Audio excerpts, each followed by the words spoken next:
to host such an illustrious gathering of thought leaders who continue to shape of our future higher education and research in India. Before we deep dive into this insightful discussion and chart the way forward for future of research, let us unite in spirit and honor the nation that inspires our progress. May I request, ladies and gentlemen, as a mark of our respect for the nation, everyone present to kindly rise for national anthem. Kindly maintain silence and remain standing until its conclusion. Thank you. Jana Gana मन अधिनायक जय हे भारत भाग्य विधाता पंजाब सिंध गुजरात मराठा द्राविड उत्कल बंगा विंध्य हिमाचल यमुना गंगा उच्चल जलधि तरंगा तव शुभ नामे जागे तव शुभ आशीष मांगे गाहे तव जय गाथा जन गण मंगलदायक जय हे भारत भाग्य विधाता जय हे जय हे जय हे जय जय जय जय हे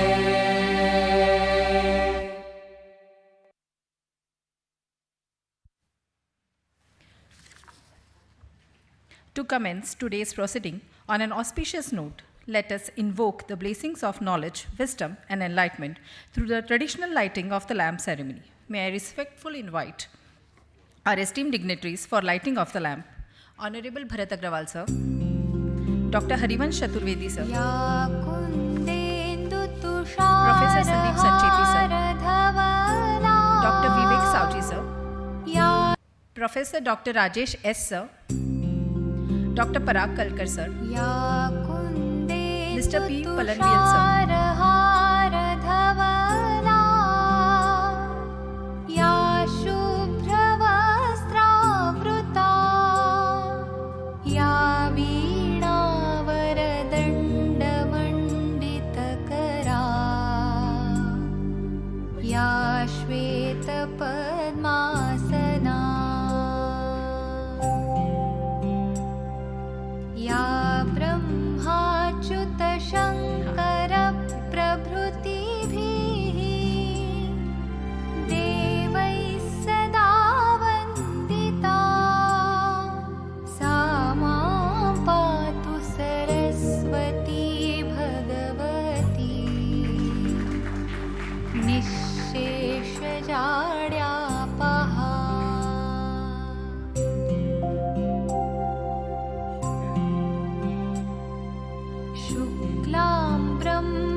I now request all the dignitaries to occupy the chairs on the dais.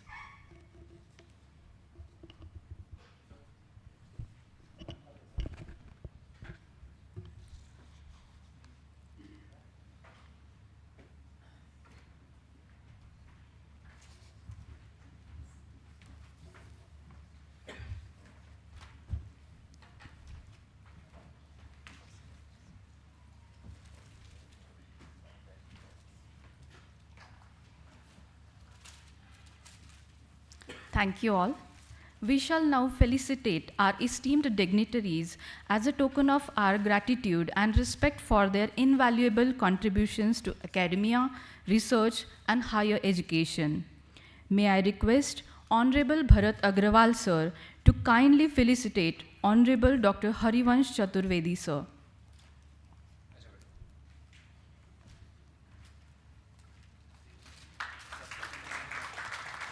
Let us express our appreciation with a warm round of applause. Thank you, everyone.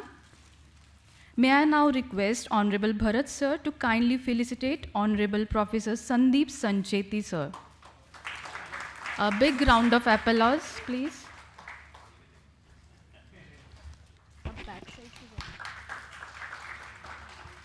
I request Honorable Bharat Sir to kindly felicitate Honorable Vivek Sauji Sir.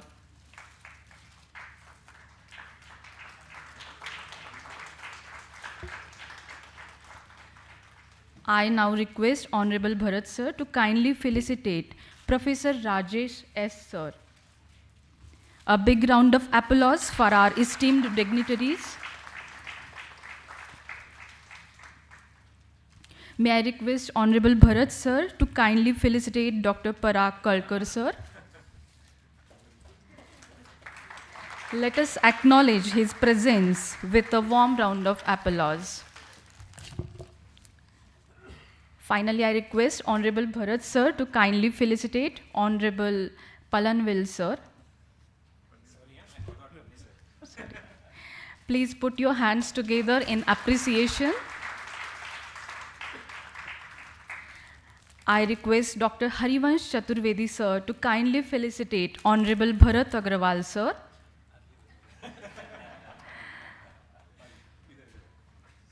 Let us welcome them with a warm round of applause.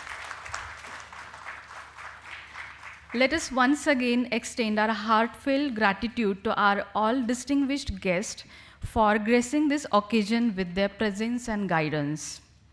Thank you, respected dignitaries.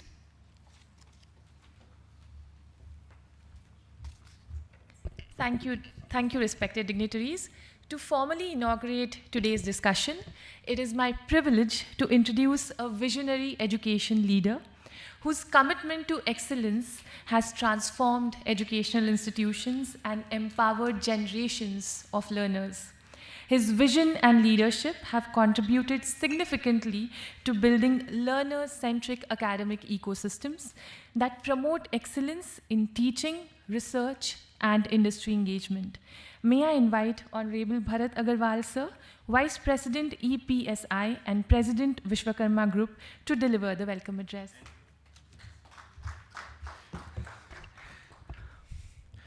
A very good morning to all of you.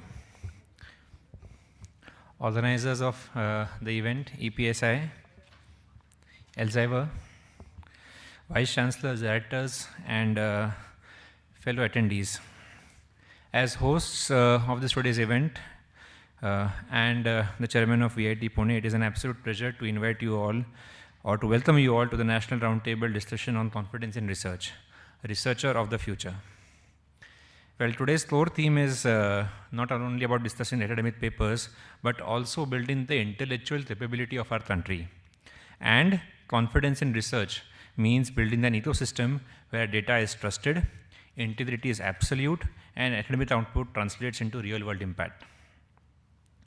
We are all in the academic system for years, and we are well aware of the importance of research that goes into accreditation. So I will not spend time on that. But any major metric of NIRF, NAC, NBA, we are well aware that the weightage given to research excellence, professional practice, and intellectual property creation is massive. Institutions cannot cross the threshold into world class without moving away from pure teaching to a rich blending of teaching and high impact discovery. High quality publications, leveraging tools and platforms like Elsevier directly influence global rankings, which in turn attract top tier faculty, international collaborations, and substantial corporate funding.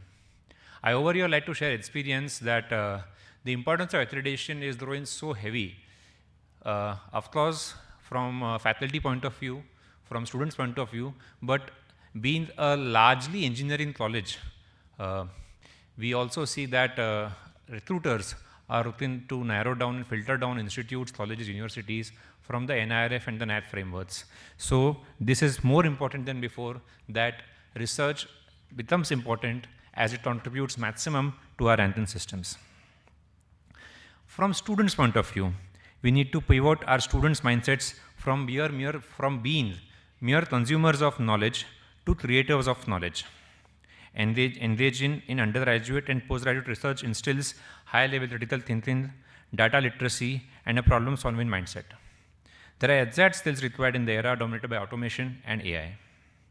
For students looking at higher academic upgrades, masters, PhDs, or global fellowships, a published paper or a or a filed patent is many times worth much more than a GPS score. It proves that they can navigate ambiguity, handle failure, and contribute originally to the scientific domain. I am talking about research, and at least people who are within Vishwakarma know very well that I am not at all a researcher. I am purely a businessman. And here I would like to also talk about the disconnect between Saraswati and Lakshmi. While we are talking about research over here, largely about creation of knowledge or worship of Goddess Saraswati, we somehow should also be able to tie it up with creation of wealth. And I think that this disconnect has to be solved. It's a hard problem. But as we all know, I have been listening to YouTube videos of Jensen Huang or Steve Jobs early on, or latest of Sundar Pichai. He just gave a valedictory address at the Stanford University. We have to look at hard problems to solve. And I think so one hard problem as academic leaders for us is how do we connect our Saraswati to Lakshmi? How can we convert this IP that we generate into something meaningful in terms of a business, a startup, or a technology transfer? We have inspiration from all over the world to look at it. Two examples that come to my mind. Of course, the big story, the famous story of Google. We all know it was a research paper of Larry Page and Sergey Brin at Stanford University, which eventually led them, that research paper led them to create a company that we all admire today. I also look at what is close to home, and I was searching the ChatGPT on give me an example from home. ये Google तो out of India हो गया, context अलग है, environment अलग है, ecosystem अलग है. And I was given 5 examples. I'll only quote one of them. There is a company called Rotovac. It's India's indigenous rotavirus vaccine. It began as a basic clinical observation and research isolate at AIIMS, New Delhi in the mid-1985s. Through an extensive multi-partner technology transfer roadmap, it was licensed to Bharat Biotech.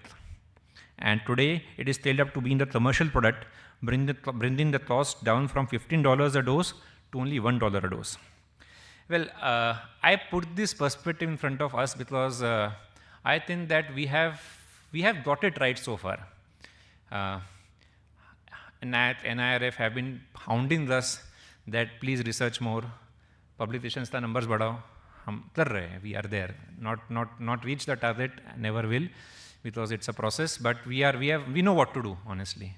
Next, they asked us the citations badhao, and we are also around that.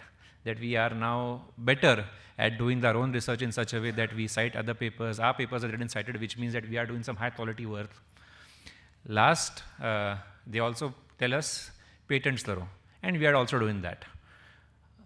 I think our next 5 years vision should be on how do we convert most of this IP that we create into some sort of meaningful impact on society, either through a startup, through a business, through a technology transfer, through an NGO, whatever it would be. So my ask of all the researchers, of all the intellectuals who are gathered today over here is that let's look at research as something fundamental, essential, but also something that will help us and our country leverage our intellectual property much more than what it is today. Once again, I welcome all of you all to this event.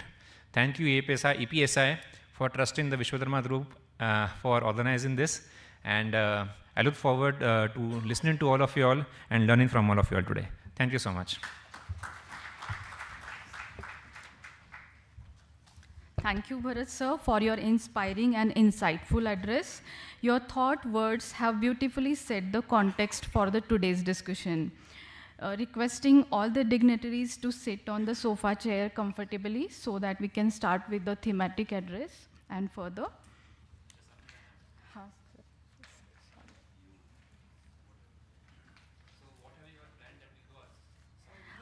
There are many others. Okay, fine. It is now my privilege to introduce an influential higher education leader, policy thinker, and one of the India's most respected voices in higher education. Dr. Harivansh Chaturvedi. He is currently Director General IILM New Delhi. He stands as a distinguished figure within India's higher education landscape, boasting an inspiring career that spans over 48 years. His experiences encompasses teaching, research, policy formulation, and the management of higher education institutions. Notably, he has served with distinction as a professor and director of Birla Institute of Technology, Greater Noida, for 25 years. Additionally, Dr. Chaturvedi has played a pivotal role in shaping the future of private sector higher education in India. Please join me in welcoming respected Dr. Harivansh Chaturvedi, sir, Patron EPSI and Director General IILM New Delhi. Please, sir.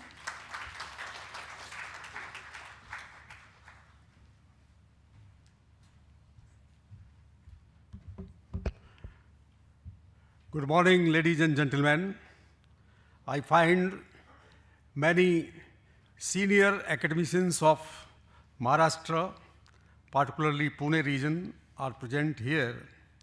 And I could also see the majority of female academicians, professors, scholars. On the dais, also, I could see those who are leading some of the top universities of Pune city. First of all, I would like to thank Sandeep Sancheti ji, who is the Vice President of Elsevier and who has immensely contributed in engineering education in our country by heading NIT Surathkal and 4 other NITs. He has also been Vice Chancellor of SRM University, Chennai, Marwadi University, Rajkot, and also Manipal University, Jaipur. So his contribution is very big. He offered this tie-up with EPSI.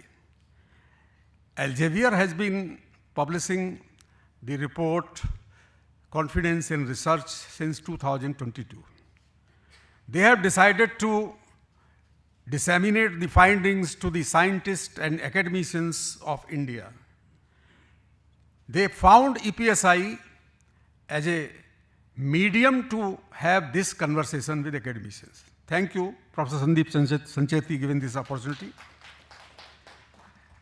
I also thank Mr. Agrawal, Chairman of Vishwakarma Institute of Technology University. They are in engineering education for last more than 40 years. And they are a big support to the EPSI. I find that we have been organizing conferences in Pune since 2006 onwards. The first conference EPSI organized in 2006 here in the same hotel. And I remember Dr. Mangesh Karad, who has been our host for several times. I would like to submit that Elsevier is one of the giant in the research at global level. And it's a 140 years old company, Dutch company. It is leading scientific publishing and data analytical company. Their contribution to global research output is 17%, almost 1/6. 28% of the citations in journal articles belong to their journals. In 2023, they received 3.2 million submissions of research papers, and they are publishing 6.3 lakhs papers every year and 2 billion plus articles globally across the journals published by the platform of Elsevier is having the huge amount of 2 billion plus research papers. So their contribution is immense, global level, and Indian academicians are fully aware about the journals published by them. Science Direct is also there, a lead journal for scientific research. Now, India is envisioning that we have to become a developed nation by 2047. how can we become? Only by the incremental growth it will not be possible. Our average growth rate is running for last 2 decades 6 point something, between 6 and 7% per annum. Only innovation and scientific research can help us to reach to the target of the developed nation by 2047. We need exponential growth, and innovation can give us exponential growth. Because it can solve some of the biggest problems of the world, and it can also accelerate the rate of the growth. China could become a developed country because their average growth was 12%. So we have to think about how to make our country. So here, the research and innovations are very important. In research and innovation, we are facing some problems. One of the biggest problems is that we are spending very little on research and development in our country. We are spending 0.67% of the GDP every year. The global average is more than 3% of the GDP. Korea or Taiwan or Israel or Germany, they are spending 3 to 4% per annum of their GDP on scientific research and development.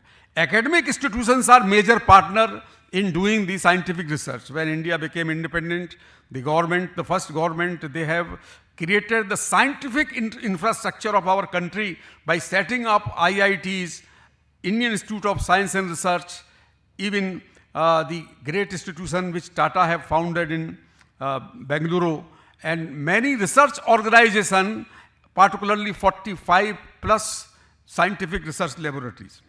So now the question is, the report released by Elsevier this year, its title is Shaping the Research of Future. So they are talking about what will be the future of research, and major findings elaborated by Dr. Sandeep Sancheti. But very briefly, I would like to say that there is rapid adoption of AI in research workflows all over the world.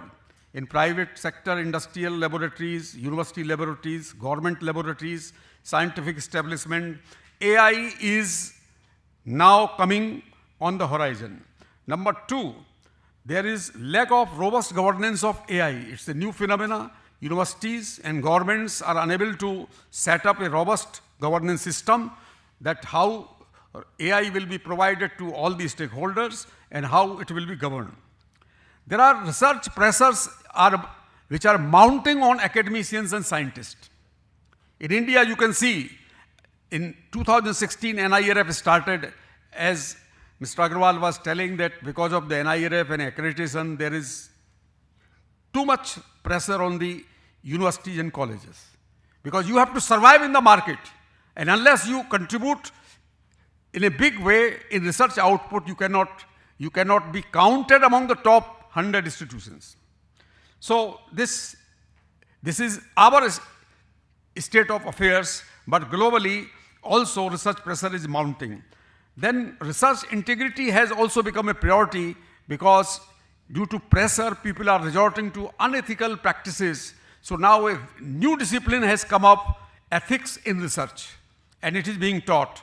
And now it is being said that in PhD, it should be a big part of the PhD curriculum.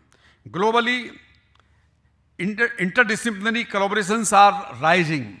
So in our country also, that we need to, for getting the grant from global funding agencies like EU or other global agencies, it is a condition that you have to collaborate with your type of institutions from other countries.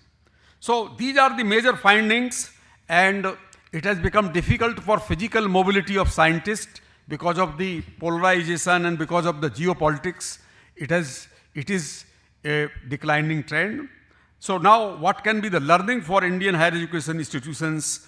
And I can count 5, 6 basic learning. Just I'm trying to orient some of the young people that what we are going to discuss today by talking about the findings of the Elsevier report and also telling what are the implications for India. The first implication is we should develop clear and transparent AI policy. Still, government is trying and policies are under process, being formulated, but still in our higher education system, large number of institutions are still not having a transparent and clear policy which can be followed by all stakeholders like students, teachers. Because in research now students are also being involved as a future research scholars. Second implication and learning for India is that we have to give higher weightage to rigor and societal impact. And it has been also spoken by Dr. Agrawal that now it is being monitored by funding agencies, monitored by regulatory bodies, that what is the impact of your research. Simply by adopting some models, you cannot create social impact. For social impact, you will have to pick up social problems. You have to find out problems at regional level, local level, and national level. Thirdly, the administrative burden on researchers should be lessened. They should not face bureaucratic delays in managing their scientific work, because getting the funds, submitting the reports, getting PhD, they face difficulties. We have to also take up one issue, that is enhancing communication skills, leverage public interest strategically, that scientists should also be, whether they are academic scientists, academician scientists, or scientists working in the laboratories or working in the industries, they will all require communication abilities. Because there are doubts, there are questions about scientific research. During the COVID times, when vaccines were being developed, there were many skeptics. They were not believing that vaccines can be developed within 2 years' time.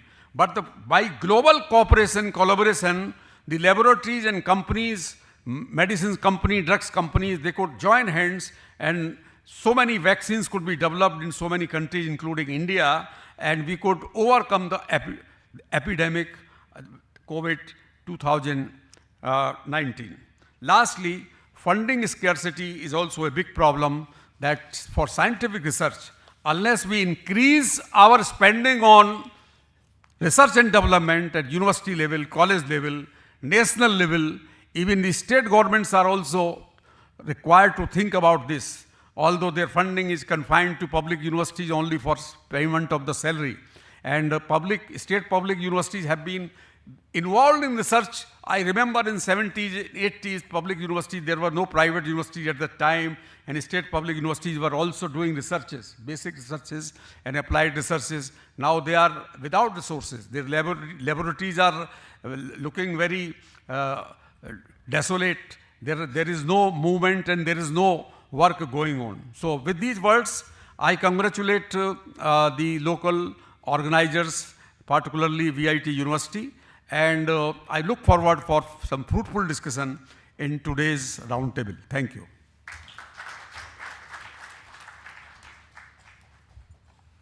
Thank you, Dr. Chaturvedi, sir, for your insightful reflections and for highlighting the broader context of today's theme. To present a forward-looking perspective on the future of research, innovation, and global academic excellence, it is my honor to introduce Professor Sandeep Sancheti, sir.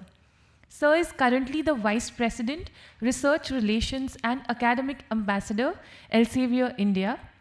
Professor Sandeep Sancheti is an institution builder, policy planner, and regular columnist on various academic policies. Sancheti sir, at various points in time, has headed 7 NITs, including NIT-K Surathkal, NIT Trichy, NIT Calicut, NIT Delhi, and SPA Delhi as director.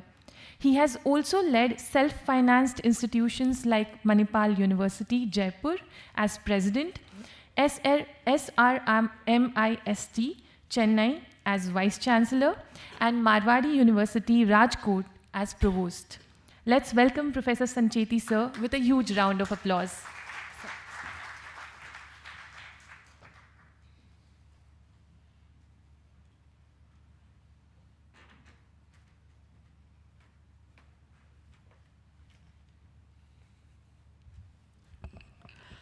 आप सबको नमस्कार, a very good morning. Thank you for this kind arrangement, invitation, and hosting by EPSI and VIT University. Very respected dais, Shri Bharat Agarwal Sahab, also the VP of EPSI in addition to VIT University. Respected Chaturvedi Sahab, the chair for the EPSI, Dr. Vivek Sao Sahab, Rajesh ji, Parag Kalkar Sahab, Palanivel ji, lot of people sitting in the front, Professor Jairaj, Professor Jain, Professor Razdan, Professor Kulkarni. Sorry, I'm not necessarily naming all the vice chancellors, deans, directors, even librarians and researchers. Very happy to see you all here. This is the second version of our effort in this direction. The first one was done in Delhi with the support of EPSI. And it was highly successful in terms of sharing of what our findings were and also learning what India needs and what more can be done. So you know that the tone has been set by Agarwal Sahab and Chaturvedi Sahab already. They have elaborated why we are here, what we are expected to do, and what we are actually going to do. And you all know that we belong to broadly the framework of an academic institution. I was in it for 40 years, not anymore for last 2.5 years. But I know things a little bit more closely because I've been in leadership position for a long time in these institutions, that what are the challenges and what we need to do. So hopefully, after today's deliberations, by the lunchtime, we will have our own way, we'll have our own findings, we'll read what you expect, what you want, and what you suggest, and what more can be done. I think that's the aim. Here, it's not necessarily just to impress and say something that we have found something or we know something. No, not like that. Based on your own observations, assessment, and probably more younger people will have more vibrant ideas, and I think that is the expectations that what, let's say, Elsevier can do, how it can promote for research further, and so on and so forth, that what you can do and what more can be done for research by you. Like that is the entire effort from our side in this whole exercise of meeting you today. So once again, welcome and thank you for joining us. And you know that we are in the academic world where research is an integral part of the academic world. But 20 years back, 25 years back, I was also a dean research in one of the top institutions, and people used to laugh when some of us were trying to do research. They thought that we are trying to show off by doing research or something like that. And I had a challenge because people will not easily cooperate with those who are trying to do research. They thought, oh, these guys will probably get promotion, but rest of those who are supporting it will not get anything out of it. I think that was the assessment they had. And then I tried to read a little bit more why it is like that. I found most of the acts, statutes, or ordinances, whatever we had, hardly talked about research. We only talked about teaching and learning, getting students and churning them out as engineers, because at that time I was in an engineering institution. Even the multidisciplinarity and all that was not there. If I'm an electronics guy, I'll not let him or her, my student, even read an electrical subject very easily by saying that, no, it doesn't belong to the domain. I think those were the rigid boundaries or silos in which we were working. I think through these kind of efforts, we just want to open the horizons of the mind by saying that this may not work in the current setting of the world. And therefore, we are talking about research as a very wholesome thing. Research can be maybe even your consultancy, research can be development, research can be innovation, research can be entrepreneurship, research can be testing, research can be in many forms. Don't limit the research to what we conventionally knew, that do publications and at the best do patents, as Varsa was saying, and that becomes the research. I think that's not even the beginning, in my opinion, today. A lot of things have changed. The water is flowing almost up to our neck, and if we don't wake up, probably it'll be above our head. I think that's the challenge which we have with the research. So earlier idea was maybe have an idea of doing research, means something new, get some funding, and ultimately do a publication and patent. But imagine, a publication is no more a publication. It was just now said by Chaturvedi Sahab and Bharatji also, that it has to have what you call the impact factor or some H index or some I10 or I index or whatever it may be, then it has to have a citation and it has to be in the Q1, Q2, or it is to be listed in some databases like Scopus or Web of Science or maybe UGC Care also, something. Whatever your institution or group may decide, it has to be listed in that. I think these are the requirements for research now. And it has to be published pretty fast. Gone are the days that when you wait for a year or two and 3-4 reviews and nothing happens ultimately, and some foreign guy will take a claim. Based on your idea, if they are parallelly working and if you don't publish in time, some foreign guy will take a claim on that. So we need to overcome these kind of challenges which are there. Patent, I think 5-10 years when we got introduced to importance of patent, all of us started submitting patents like my institutions have also received those awards from Ministry of Commerce and Industries for patents. So we started submitting and we took big prides on a patent day. We have submitted 50 patents or whatever, 10 patents or whatever it may be. It's no more enough. Patent has to be published. Even that is not enough. Patent has to be granted. Even that is not going to be enough. Patent has to be commercialized. Even that is not going to be enough because I can sell it to Razdan Saab and Razdan Saab can give his patent to me and we can both claim that we have commercialized in the sense we have sold. So maybe very soon you'll find that some of the agencies which deal with assessing that will say how much money did you earn out of that. So maybe we can do an exchange between us also, that you give me some money and I'll give you some money, something like that can happen. But even that is not going to work because then they're going to ask, have you paid some GST, CST, something like that? Or if you have paid that, that's fine. But have you made some money out of that? Then have you paid income tax on that? So somewhere something will keep changing in the domain. And that's the nature of research. Research is an infinite domain for me. It's a domain similar to what you call quality. Quality is an unending process.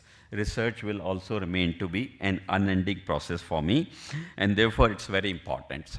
As a teachers, we only focused on what Bharat sir said, basically in terms of we are consumers of, you can say, the academic material, and we are not necessarily the creators, is what you said, sir. And in that sense, I'd like to say that most of us in India for a long time believed in assimilating information and disseminating information. जानकारी को इकट्ठा करना और जानकारी को बांटना, ये teaching learning का प्रोसेस था. पर जानकारी को बनाना, नई जानकारी को बनाना, we never focused on that, and that is what you call creation or generation. So this assimilation, dissemination has to be now supported by generation of information, and generation of new information is nothing but research. So for God's sake, all of us should believe research is an integral part of our life, and especially as an academic in an academic institution. Sir, you said you are connecting Saraswati and Lakshmi, and obviously, probably you said that you have not done PhD or not a researcher, but let me tell you, to entice Lakshmi, you needed more research. Otherwise, you will not be able to invest even on daily basis. And therefore, research was an integral part of your life also. Let me just try to tell you that you have to buy a house, you do a lot of research. You have to buy a car, even your kids will do a lot of research. You have to go today, your family has to go for a restaurant eating outside. There will be research, which area, which kind of food, what time, what taste, and things like that. You want to buy clothes for your, let's say, marriage or some ceremony and all that. You go to boutiques and once again you do research, color combinations, whatever, everything. I think research is there everywhere in the life for us, even at childhood level. It starts. Unfortunately, at the higher education level, we are not supporting it adequately. That was the problem. So we need to open it up right now. So I'll try to conclude quickly now because I'm getting my session to talk about the report, which we are saying, why that report and all that. But I must tell you, research has come up with many new angles other than publications and patents or maybe funding. One is, broad term is research intelligence. What is working in research? What is not working in research? What is good for research is what I'll probably describe as a research intelligence. So you should have a research data. Data will lead to information. Information will lead to knowledge or intelligence kind of a thing. So you should have a research intelligence. The second thing is research impact. Once again, Chaturvedi Saab and Bharat Sir also talked about that, research impact. What you are doing, is it impactful? Is it meaningful? Is it making sense? Is it making a change? The change could be social, political, economical, financial, whatever. Those changes can be there, maybe geographical also, environmental also, those changes. And those changes once again generate the data and leads to new set of intelligence and knowledge like that. So there is a loop. So there is a research intelligence which you need to know. For example, some of you want to collaborate. Someone has told you that to collaborate with Sandeep Sancheti or his institution.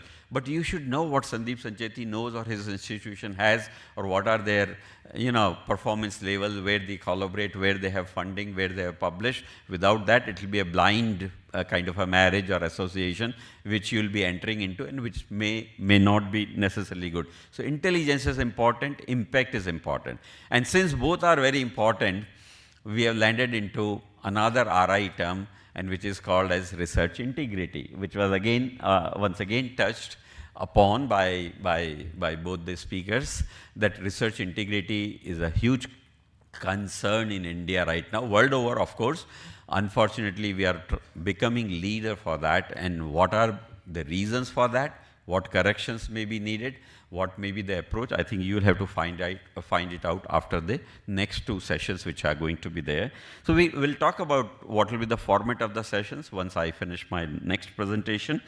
But there are many other RIs. I named you three: intelligence, impact, and integrity.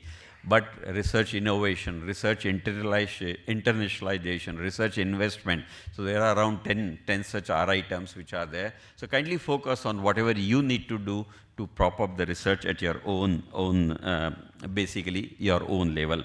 And ultimately, you can say that this is becoming more important for us in terms of integrity issue, because number one, the around 40%, in certain cases even goes to 50 and beyond, our assessment is happening through research lens. Our institutional assessment is happening through a lens of research, basically for NIRF, NAC, and NBA. In international domain, in certain cases, it's even more, but in India, you can safely take it to be around 40%. And why it is so? Not necessarily that someone liked research very much. Research is more measurable than the normal academic elements of classroom activity or pass-fail kind of an activity which are there. And that is the reason why research is becoming prominent. And therefore, we have to make sure that we continue to do well. And why we are getting caught is once again because of intelligence. Why we are doing wrong is because we want to make an impact without doing much. So there are interconnectedness in all these RI elements which are there. And it will be great to learn, share, and also give a word of wisdom or learn from each other that what more can be done. I think that's the effort of Elsevier. I'll set the tone during the next session for the report, and also a little bit about Elsevier, which fortunately for me, Chaturvedi Saab has already done that. So once again, thank you to all of you for joining for this particular roundtable, and thanks to EPSI and MIT University and everyone for this opportunity. Namaskar.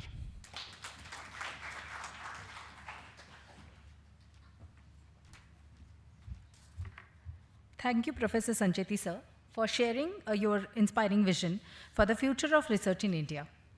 May we now invite a distinguished academic administrator and a respectable leader in the higher education, Dr. Vivek Saoji sir.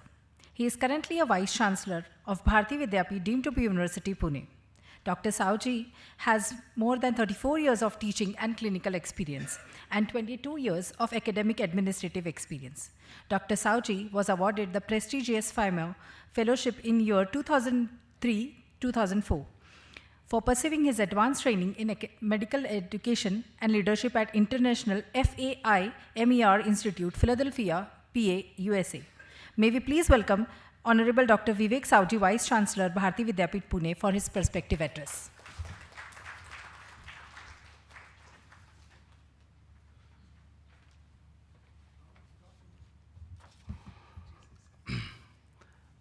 Dignitaries on the dais, Mr. Bharat Agarwal Saab, the chairperson, Dr. Chaturvedi, Dr. Sancheti, Parag Kalkar, Dr. Rajan, Rajesh, all the distinguished guests who are present, academicians, friends. First of all, let me thank EPSI for organizing this very thoughtful conclave and deliberation on a very important topic, but much less talked, much less discussed, about confidence in research and the researcher of the future. I think it's the need of hour that we need to deliberate, discuss, and chart a roadmap as to what is it that we have in store in near future and in a long-term future. Friends, the previous speakers have very eloquently put forth the views and the perspective. And now as to what next? Actually, I am an odd person out here. Possibly I am the only one from the health science or the medical background in the entire crowd. And in health science medicine, I think fortunately or unfortunately, it is the patient which comes first. And invariably in our training or in our whatever upbringing, I think the research is never taken out seriously. And that's how we in health science lag behind. But now, I think since last maybe 15 or 20 years, because the compulsions that NAC or NIRF or ranking and accreditation agencies. So I think what we are doing is primarily out of compulsion and not out of choice. So how do we really change the mindset from compulsion to choice? And that's something which we really need to look for. So there are two things which I would really like to emphasize is that how does the research become an integral part of our academic activities? I think it's very important, as the previous speakers have also very eloquently put up, that, well, yes, I think we are good at, dissemination of the knowledge, teaching, training, and when it comes to creation of the knowledge, that is something, it becomes a big challenge. According to me, I think there are two reasons. I think one, of course, is lack of training, lack of mindset, lack of resources, and that's going to be a perennial challenge.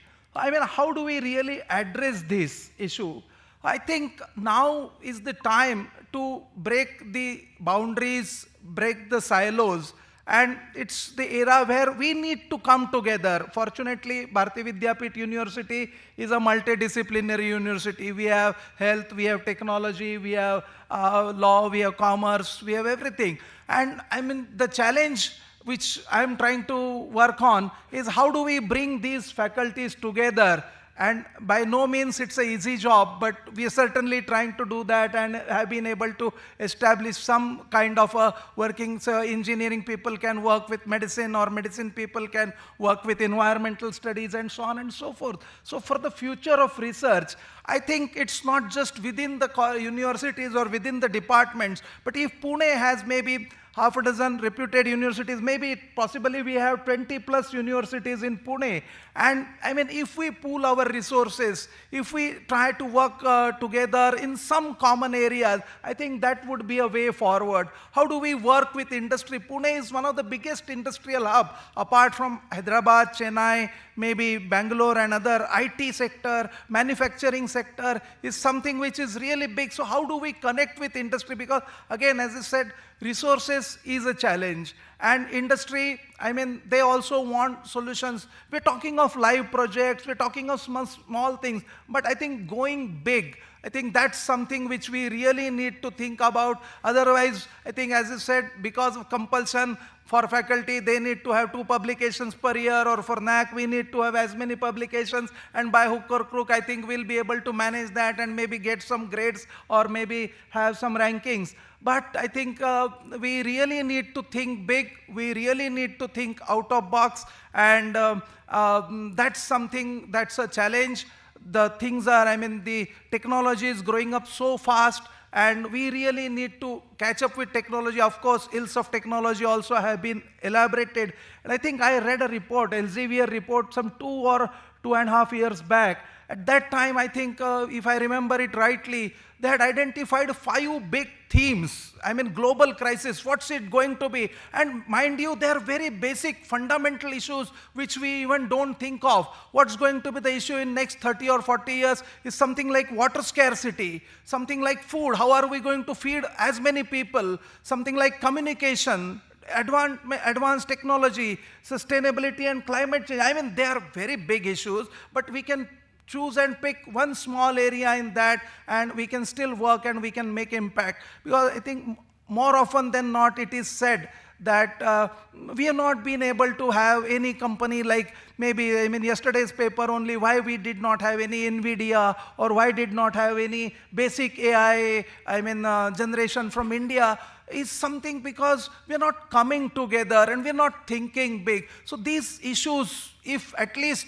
in our own city, in our own vicinity, if we are able to come together, if we are able to pool resources, again, it's easier said than done, because everyone, I think our mindset is that, nahi, ye to mera patent hai, ye to mera copyright hai, ye to mera idea hai, so somebody will steal it, somebody will misuse it, somebody will get credit for that. So I think we really need to come out of it. And if we have to take the research forward, we really need to think out of box, come up with good, big, innovative ideas. I'm sure that in the discussion that's going to follow, we're going to get much different insights, the report as to what is happening and what is the roadmap for future.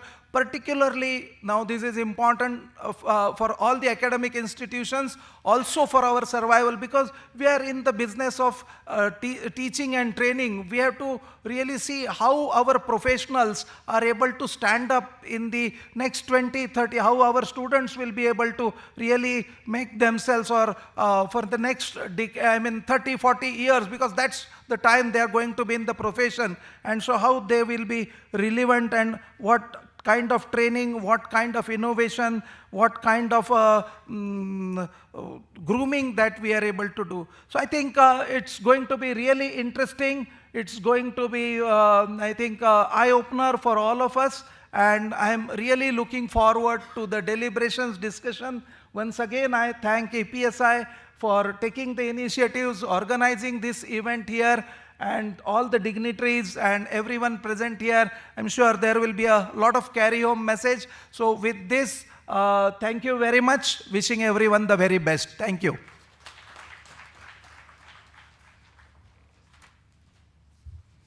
Thank you, respected Dr. Vivek Sauji, sir, for your perspective on broader and multidisciplinary research landscape. It is now my pleasure to introduce Professor Rajesh S. Sir, an eminent academic leader who has played a significant role in strengthening higher education and research. He is currently Vice Chancellor of MIT-ADT University. He has total academic and professional experience of 27 years, out of which 10 years were with BITS Pilani in various academic positions, and with JP University of Information Technology for 5 years, as a Dean at KIIT University Bhubaneswar for 2 years. Please welcome Honorable Professor Dr. Rajesh Sir for distinguished address.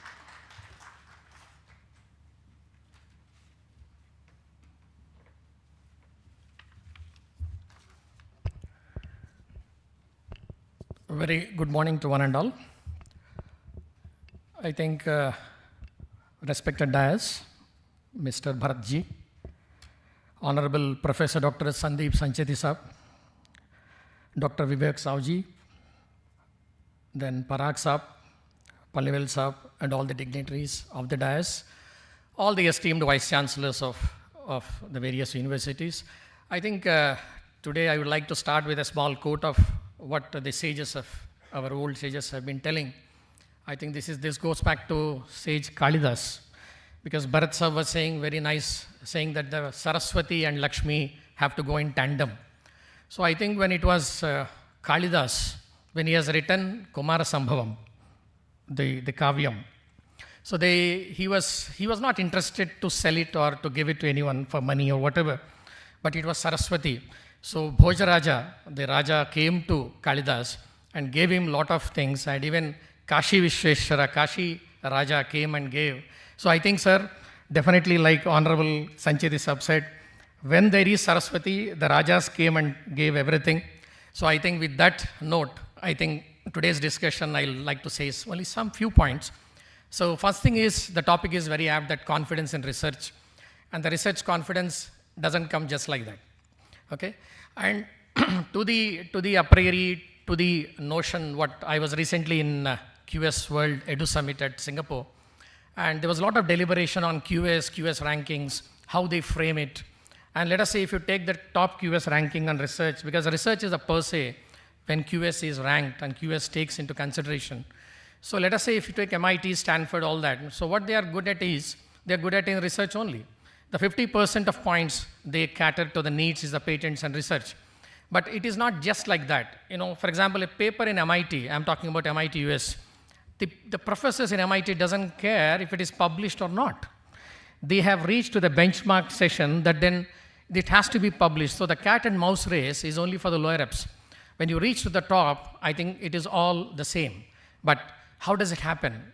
So universities of research that we have been batting for the beginning, and then we are talking about it. But the key point is the collaboration. The collaborative research is the key. Nowadays, if you do research in silos, it can never work out. Many people have said that.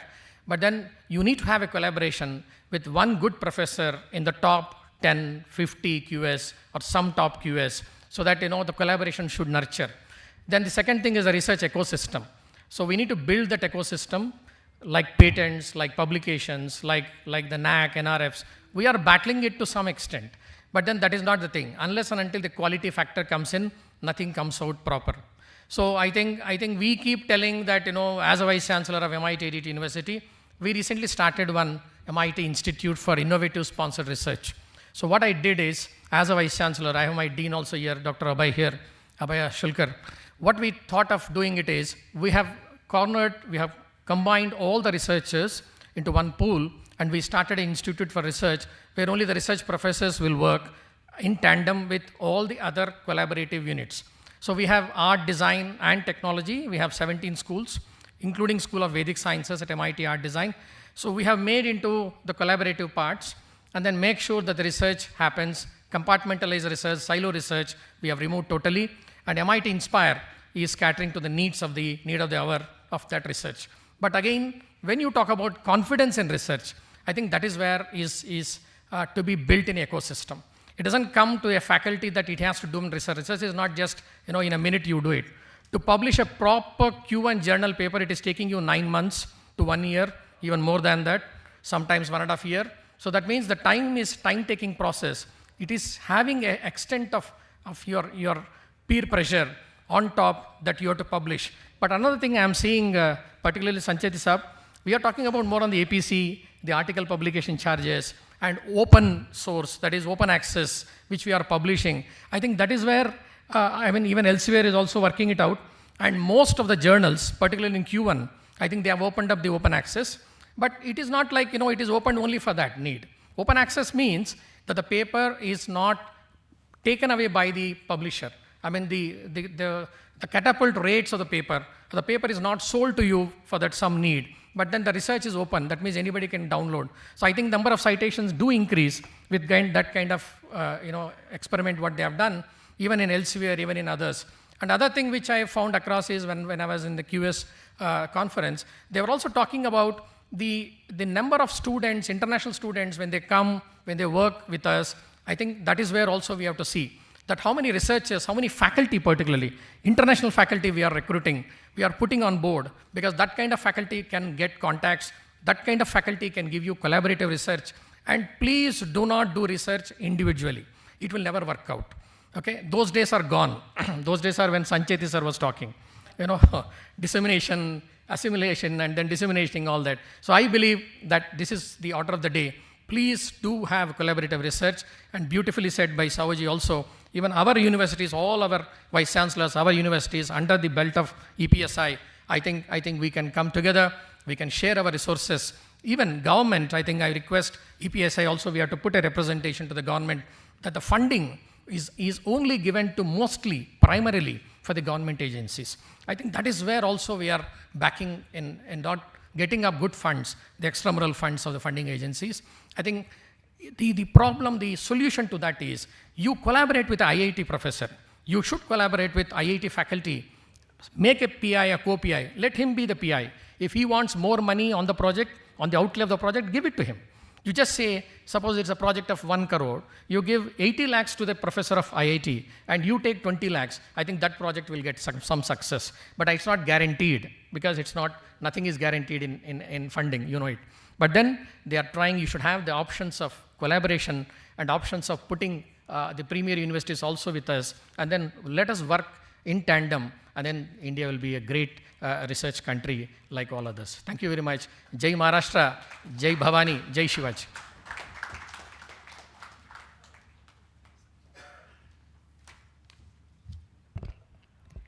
Thank you, Professor Dr. Rajesh S. Sir, for your enlightening address and valuable thoughts.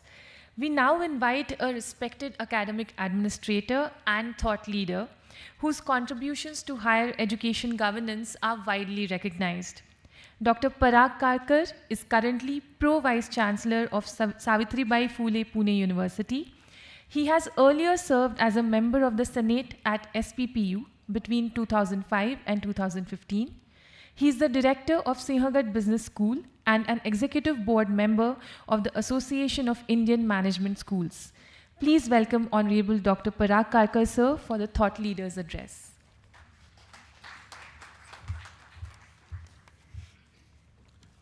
Thank you, all the participants, Honorable Dr. Bharat Agarwal, sir, Vice President EPSI and President Vishwakarma Group, our mentor and guide Harivansh Chaturvedi ji, patron EPSI, Sandeep Sancheti ji, Vivek Sauji sir, Rajesh sir,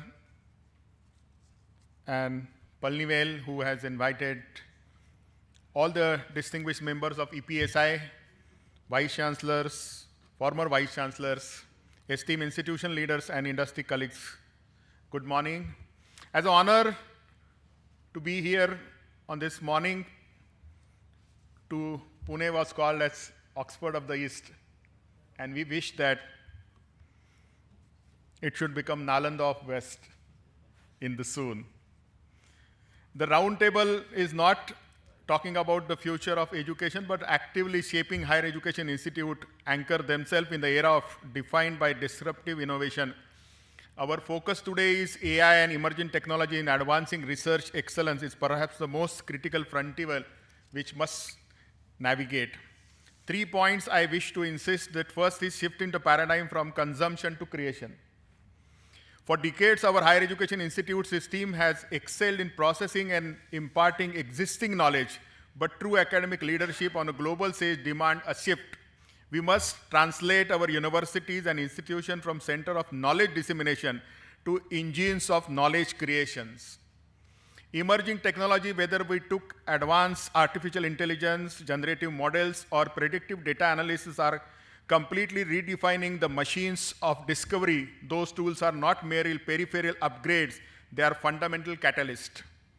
They possess computational power to synchronize vast bodies of literature in seconds, map complex data patterns that human eyes might miss, and run predictive simulation radically shorten the research life cycle. By adopting these technologies, the responsibility we give our researchers the power to aim higher and solve problems faster. The core principle, augmentation and not replacement.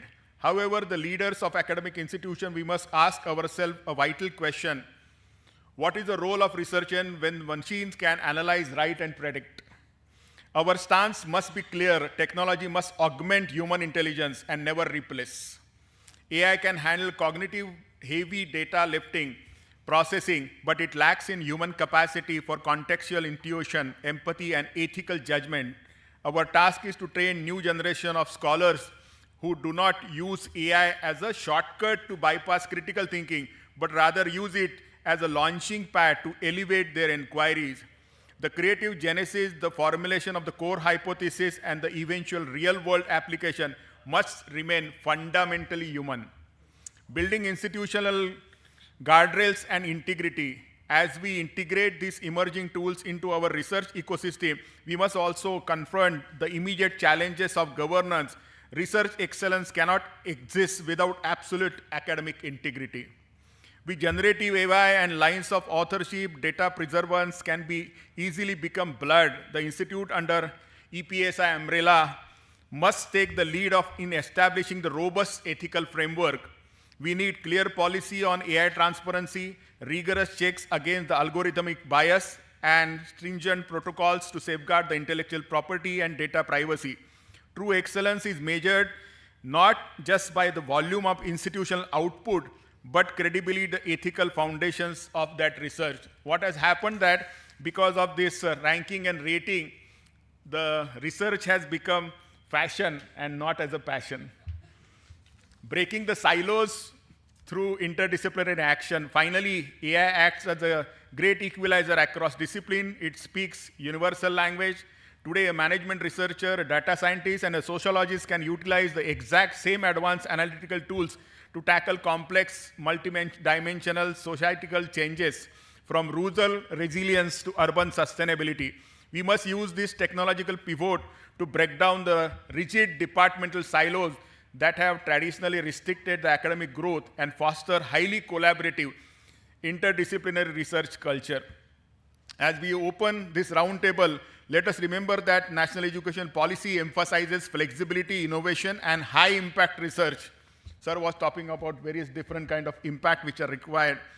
The technology is already here. The challenges before the elite gathering of EPSI leaders to design the roadmap that integrate those tools into our university seamlessly, ethically, and effectively.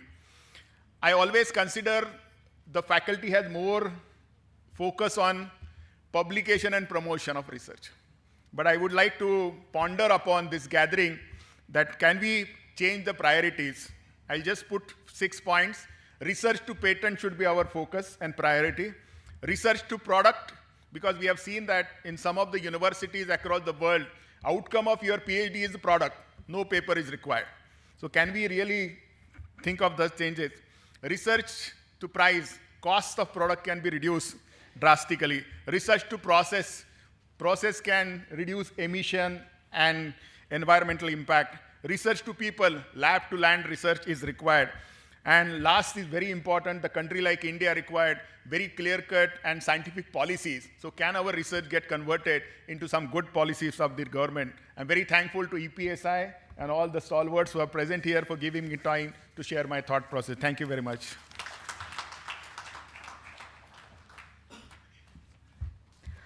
Thank you, Kirkar sir, for your valuable insights and thoughtful observations. As we conclude the inaugural segment, I invite a leader who has been instrumental in advancing educational collaboration across the nation. Mr. P. Palenville is the Secretary General for Educational Promotion Society for India, EPSI, a leading body representing educational institutions across India. He has extensive experience working with various ministries and government departments contributing to policy advocacy and educational programs. We welcome Mr. Palenville sir, Secretary General, EPSI, for the vote of thanks. Thank you, ma'am. Good morning to all. It's my privilege to deliver the vote of thanks on behalf of the stakeholders. See, before I am delivering my vote of thanks, I want to share that 1 minute for that experience in the Pune. Because EPSI was formed in the year of 2005. We entered Pune in the year of 2006. That time, our membership was around 20 to 30. Today, we are having 8,000 plus members. But when we entered here, that Mr. Pradeep Bavdekar, he was a management, he was from the MIT-ADT Institute. Through him, he came here. And he as a person has introduced Mr. Mangesh Karatji and Mr. Parakalkar. Mr. Parakalkar sir, whether you remember it or not, I was sitting with you for the 3 days. And 3 days continuously I was sitting with him, and then he was the one instrumental to make everyone to be the member. From since then until today, whenever I call him Mr. Parakalkar, he is with me, and then my sincere thanks to you. And you are the one has put me for that, this Pune, this entire region into the EPSI members. My sincere thanks to you, sir. And from that day onwards, till now, you are with me. My sincere thanks to you, and you are here. And now I am coming to that Mr. Mangesh Karat, sir. Whenever I want to meet Mr. Mangesh Karat, sir, I never take appointment or anything. Whenever I want to meet him, I used to go, and then he used to give the entire support on behalf of him. His Vice Chancellor, Mr. Rajesh, sir, is here. Thank you very much, sir, you are here. And sir, Mr. Bharat Agarwal, sir, you said very importantly for the Lakshmi and Saraswati. I just want to recall that wordings of Mr. Professor S.K. Khanna, who was a founder. Mr. Dr. Chaturvedi knows very well when EPSI was formed. He is also one of that very instrumental. And he always says, Professor Khanna, everybody knows very well, he was a founder chairman for the AICT, and he was a founder chairman advisory committee for EPSI also. He was with us for a very long years. Till now, I am in touch with him. He is in US now. And he always says, sir, Lakshmi and Saraswati. Saraswati are so much of having the great thoughts, sir, but they are all below that Lakshmi only, sir. So that you are a Lakshmi. And then we want your blessings only. Only for your patience is required. We want your patience. If your patience is there, all the Saraswati will work under you. So that will do. And then that country will grow like anything, sir. So we want you always be the Lakshmi, and then all Saraswati will work under you. Don't worry, sir. So there's a thing, and Mr. Bharat Agarwal, sir, and whenever I want to recall, sir, I do not know whether you remember that visit to you somewhat that 15 years back. That time we are not having that kind of that influence, but last 6 or 7 years we are very close. And then whenever we have become the close, and the way you are supporting the EPSI, it is remarkable. And today you are extended so much of support. Thank you very much, sir. Here I would like to say, Mr. Bipin Sule, sir, when we started the EPSI in the year of 2005, we have taken that foreign delegation to Dubai. And Bipin Sule and Vijay Kumar, who was a person instrumental for the EPSI, for the international team. And he is the one, Mr. Bipin Sule, sir, are you here? Bipin Sule, sir? Maybe he may be in that outside because he is here. Whenever I want for any kind of that guidance and advice, I always take from that Bipin Sule, sir. And he is the one for that supported for this cause and then making for the very big, vibrant one. Thank you very much, Mr. Bipin Sule, sir. He is here. And of course, Dr. Harivan Chaturvedi, sir, he is my mentor. Whenever I want anything, there is no timings and everything. I used to go, and then I used to take inputs, any kind of the programs for each and everything. Minute to minute, I used to discuss with him from the day one onwards and then till now. Thank you very much, sir. He is with us. And of course, this Dr. Sandeep Sanjeti. If I want to say a few words about Mr. Sandeep Sanjeti, there are some speakers, if they start to speak, after that it will become a vacuum. He is one of the speakers.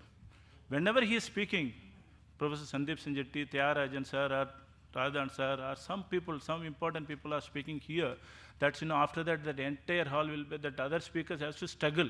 Because the way they used to give the thought process, they used to give for that, the people used to give for that, I do not know where they are coming from that mind or something. So thank you very much, sir, you are here. And you have given that opportunity for the EPSI to do for the research and this thing. This is a very, very important topic. So my sincere thanks to all. And of course, Vivek Savji, sir, I know him from that since you were in the KLE University also. You told for the medical also, you are wondering for the remarkable wonders you are doing it. So thank you very much. You are here on my call. Of course, whenever I call for that, this thing, that DY Patil, that Suryakar sir, and all other people, Jay Kumar sir, and Swajirao Kadam sir, and all people are here. And then, that's my sincere thanks to each and everyone. Finally, whenever I construe the programs, see, I want to know that's the thing, that each and every day the inaugural session is having for some kind of that unique. But now this time I want to make a different way in the unique system. So I discussed with Mr. Siddharth and my team, Mr. Professor, Mr. Rajendra and Sumit. So we made it for everyone have to give some different topics. So that way we designed these programs and the different topics, each and everyone has given that different theme address and everything. I think, the people may be taken up for that very good inputs. So my sincere thanks to that on the stage as well as off the stage. Of course, without that off the stage, we cannot able to come up with this one. And sir, then finally, Rajesh sir, you are talking about that in research and innovation. In fact, I just want to put the records. EPSI has just 2 days back, we met for the Parliamentary Standing Committee.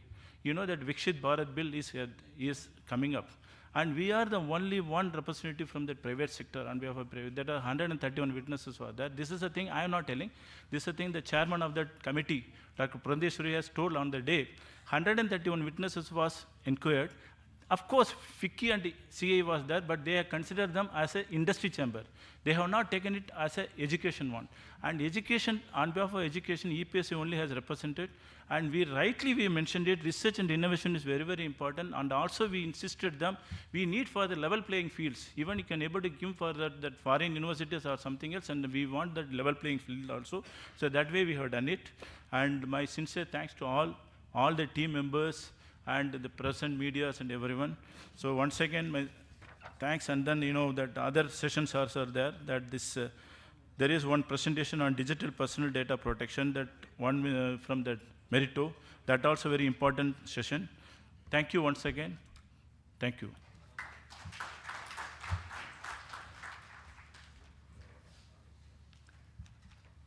Thank you, respected Mr. Palanivel, sir, for expressing gratitude on behalf of entire organizing team. Thank you.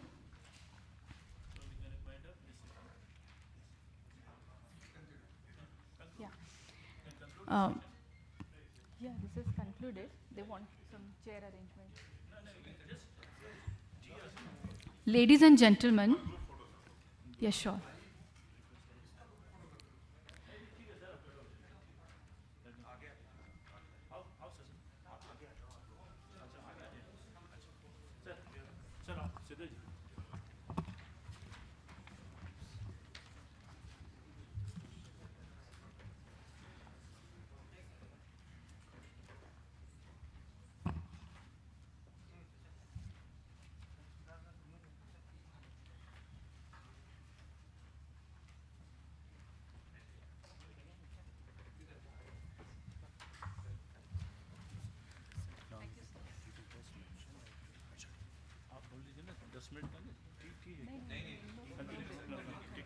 Yes.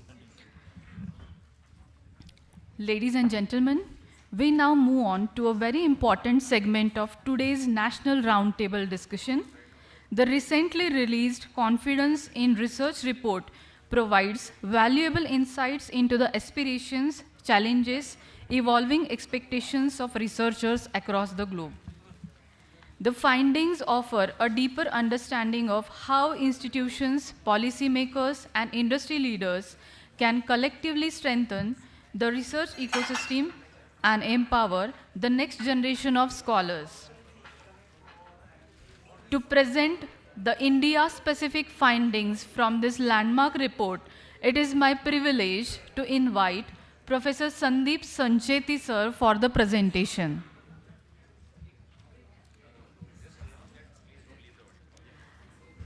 Requesting all the audience, dignitaries, guests, please do not leave this hall. We will be continuing the next segment in another 2 minutes.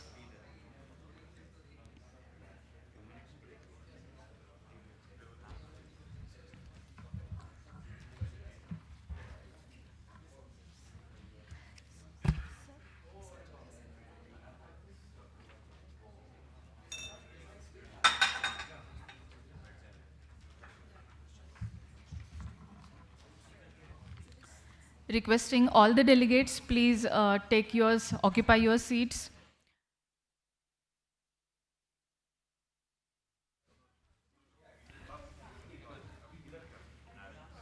Requesting audience to please be there in the hall. We are about to start with the next segment.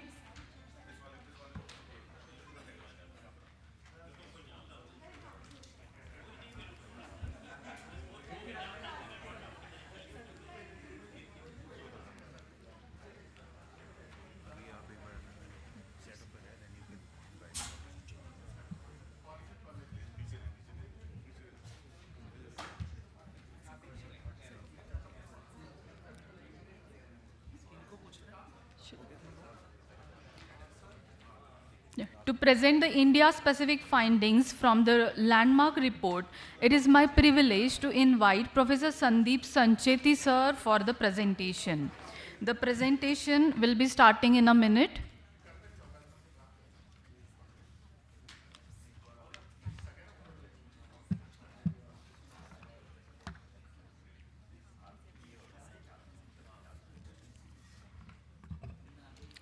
The topic of presentation is India findings from the latest confidence in research. So I am handing over to Professor Sandeep Sancheti, sir.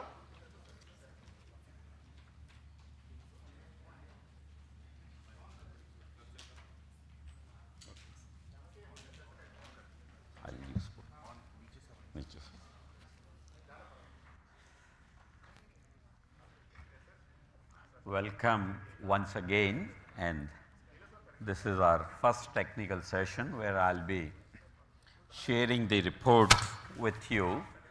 The report,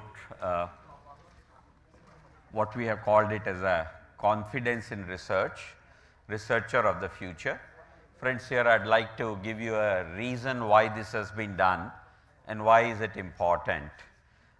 3 years back roughly, when we faced the challenge of corona, people were at loss that what will happen to research, in the sense that we are not able to go to offices, we are not able to collaborate easily, we are not able to access tools and various other equipment and facilities. And it is at that point of time, it was decided that we should find out from the concerned community what is working and what is not working. That particular report was highly successful and well received by the stakeholders, particularly the researchers, because it helped them to understand the challenge and mitigate some of them also, not necessarily everything, but many of them.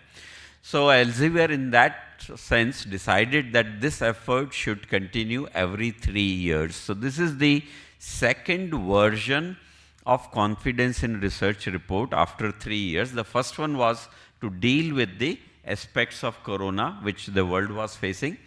The second one once again has come out with something very interesting. We are now facing the onslaught of what you call AI. So in this particular case, AI has been our focus, that what happens with AI, but then we know that AI is changing much more rapidly, and therefore obviously there will be newer themes coming and other things. So hopefully in another 2.5 years, this report was somewhere in January, launched in somewhere in January, but another 2.5 years we should come out with another focus theme. And if you have ideas, if you have problems, if you have suggestions for that what should be our focus of study, we will possibly be able to cover that, or will try to cover that. Why we are saying we do it? Because we think, and as Chaturvedi sir had initially introduced, that we have a huge database of researchers, large number of publications and citations come from the Elsevier's portals, along with few other publishers, and we amongst publishing community also collaborate. It's not that we don't collaborate with them, we do, and in certain cases you can say that we are even forced to collaborate, because it's a matter of making sure that nothing goes wrong with that sort of a thing. So some of the big players do help each other as well. And these reports are nothing but a sounding base for all of us, that what and how we should go about.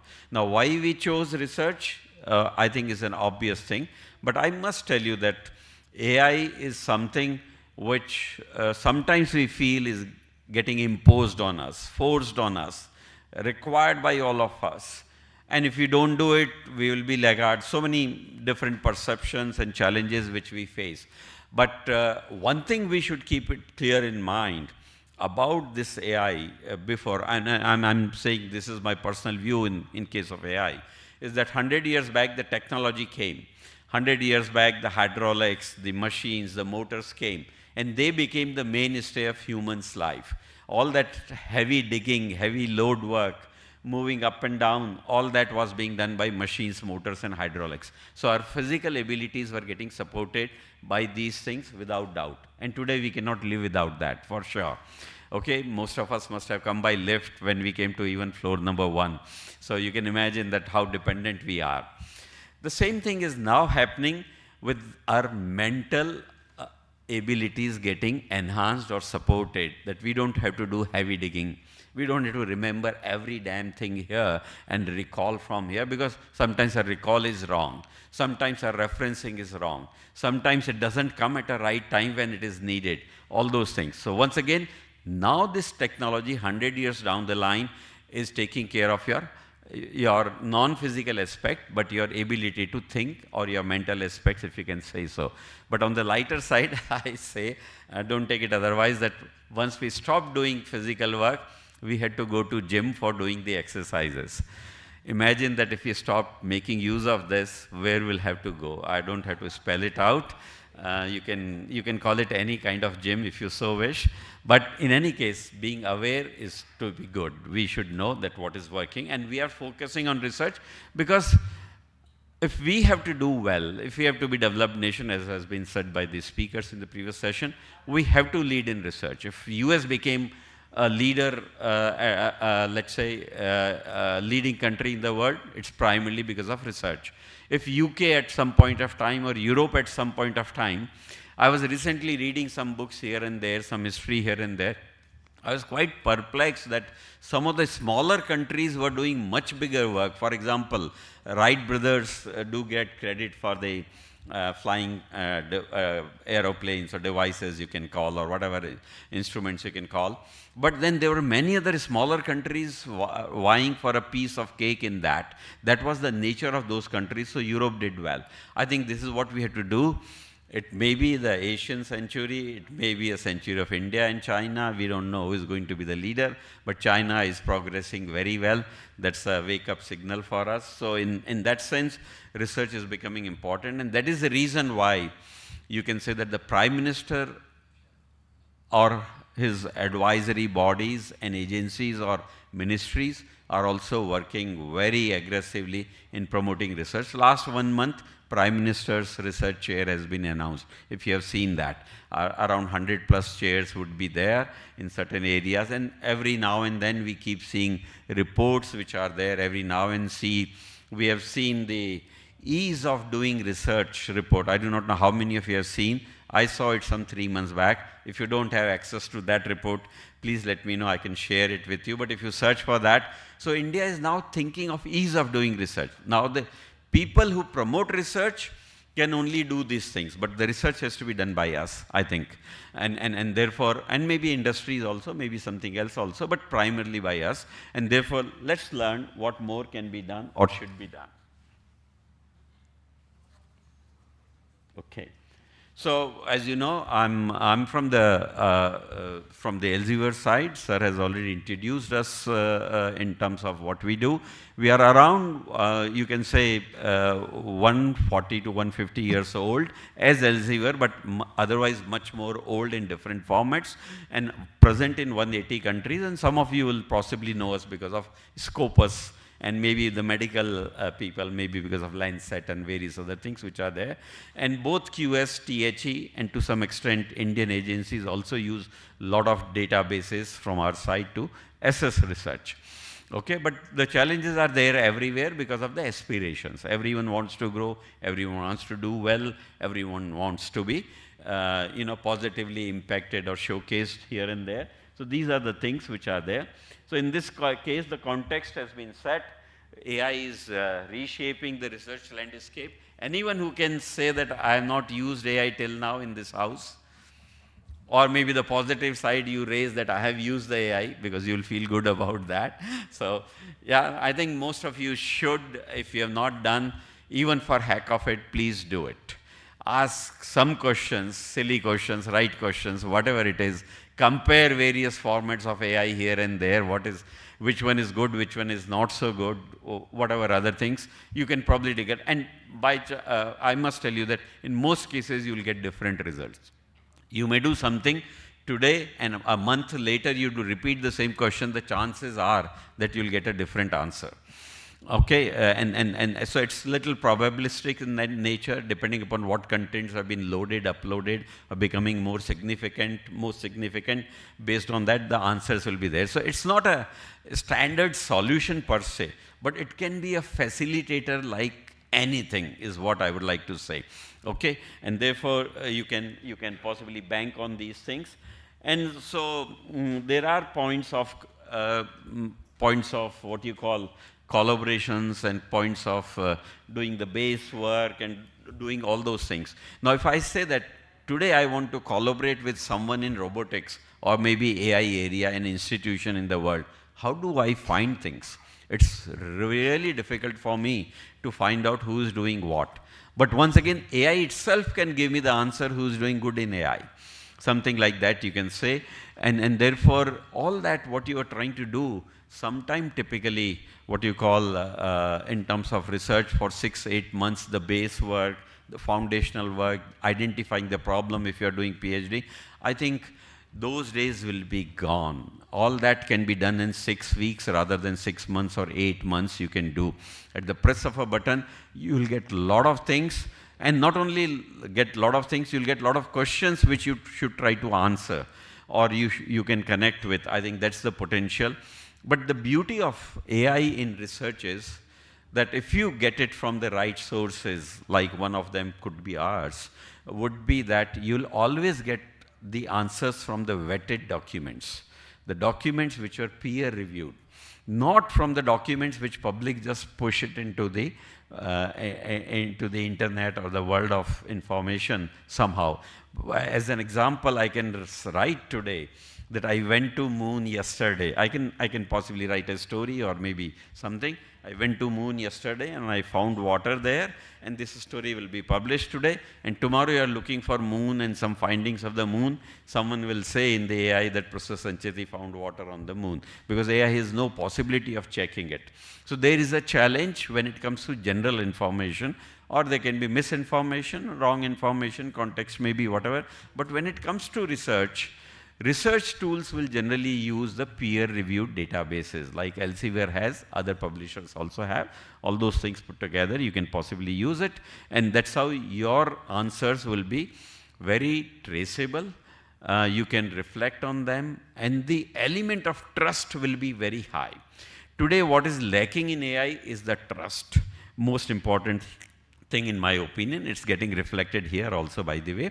So you'll possibly see that the trust element is something very important. But then we have used this as a study to find out what researchers of the future think or want.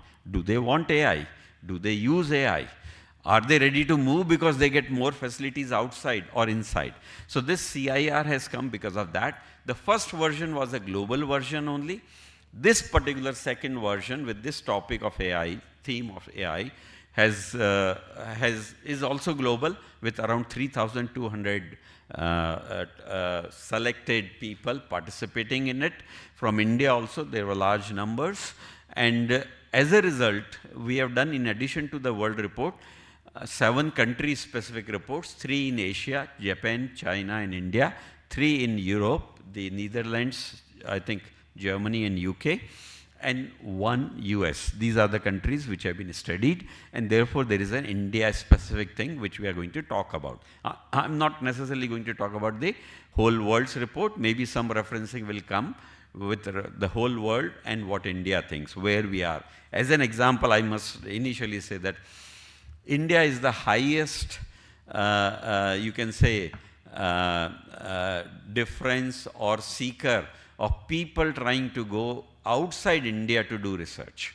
That's the most significant element which comes out of that, that most of them are willing to go to abroad to do research or research-related activities. One probably is an indicator that our research facilities are not adequate, or maybe our environment is not very supportive, or maybe something else which may be there. But by the way, we do such reports. Research publications from publication houses are important. But what we do today is data, we do reports, we do tools, we do policy making, we do such assessments. Those have become the major important elements of that. And then of course there are certain other policies like one nation, one subscription and all that. OA will essentially become part of that, so those will come. Anyway.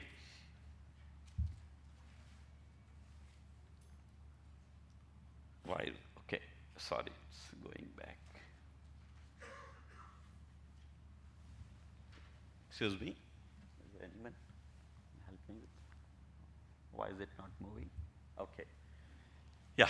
So researchers in India believe in AI's potential but show moderate adoption, which is once again an assessment you can probably buy, because we know that we have not invested enough money, we are not necessarily having a policy, we are not necessarily openly saying whether to use it or not. We are still confused.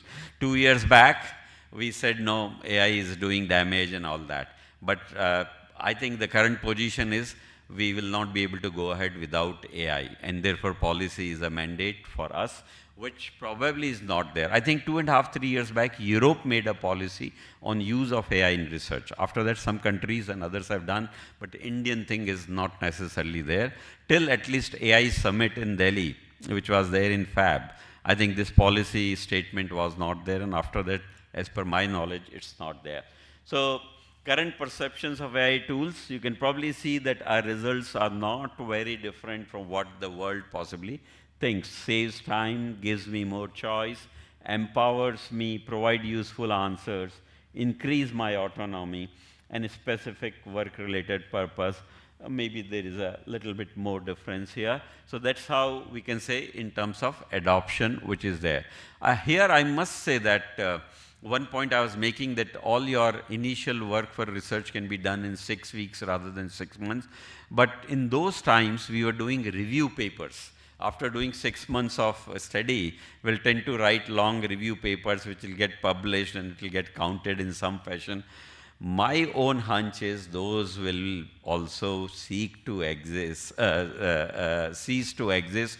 Reason for that is those can be done by the AI rather more easily, more effectively, depending upon what you want. I may or may not cover things very rightly, doesn't matter, but AI will tend to capture most of the things and analyze it very rightly.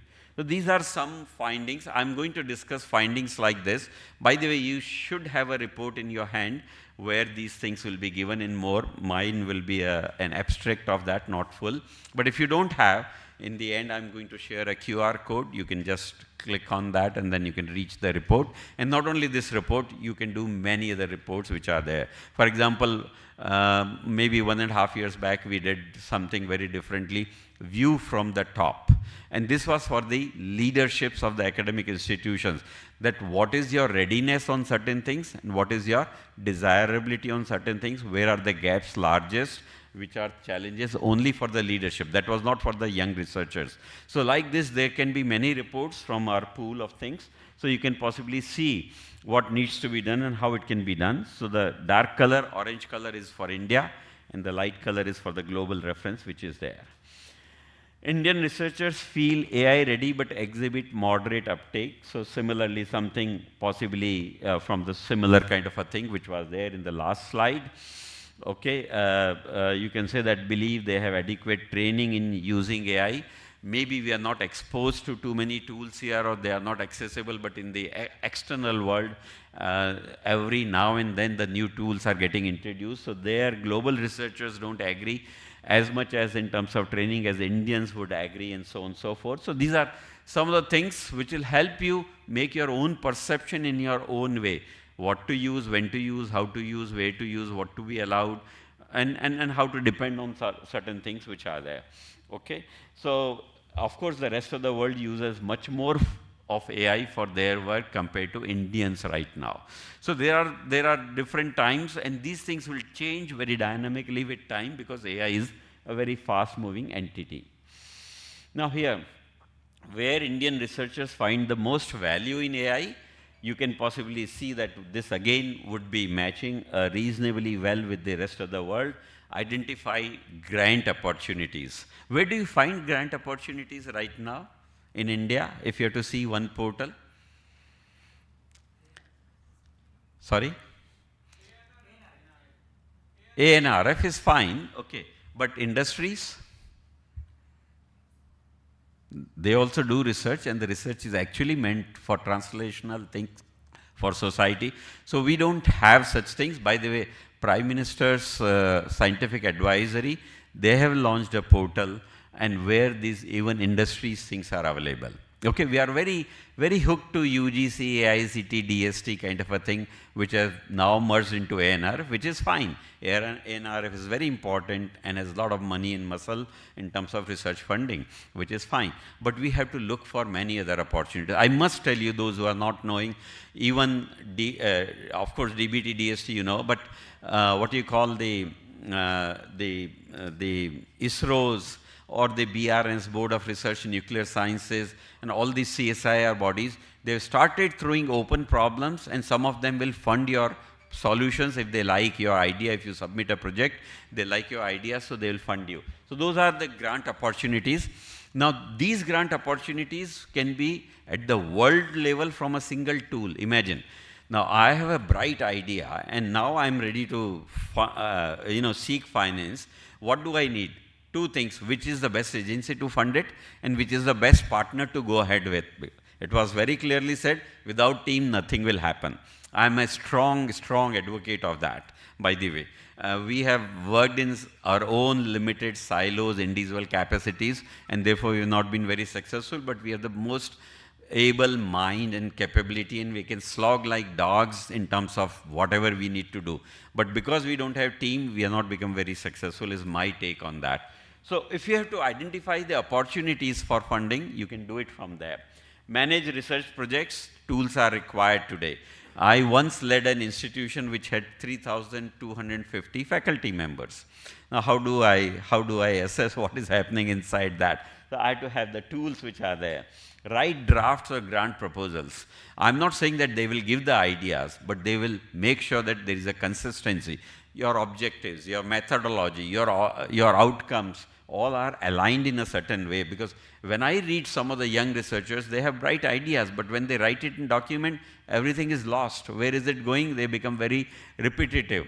Or maybe sometimes objective is something else and outcomes are completely different. And the equipment asked are something entirely just to justify a big money, something like that. They are not related. So some things can be done like that. Then obviously, because our language may not be good, yesterday I was posting something on LinkedIn, which I did yesterday night when I was traveling.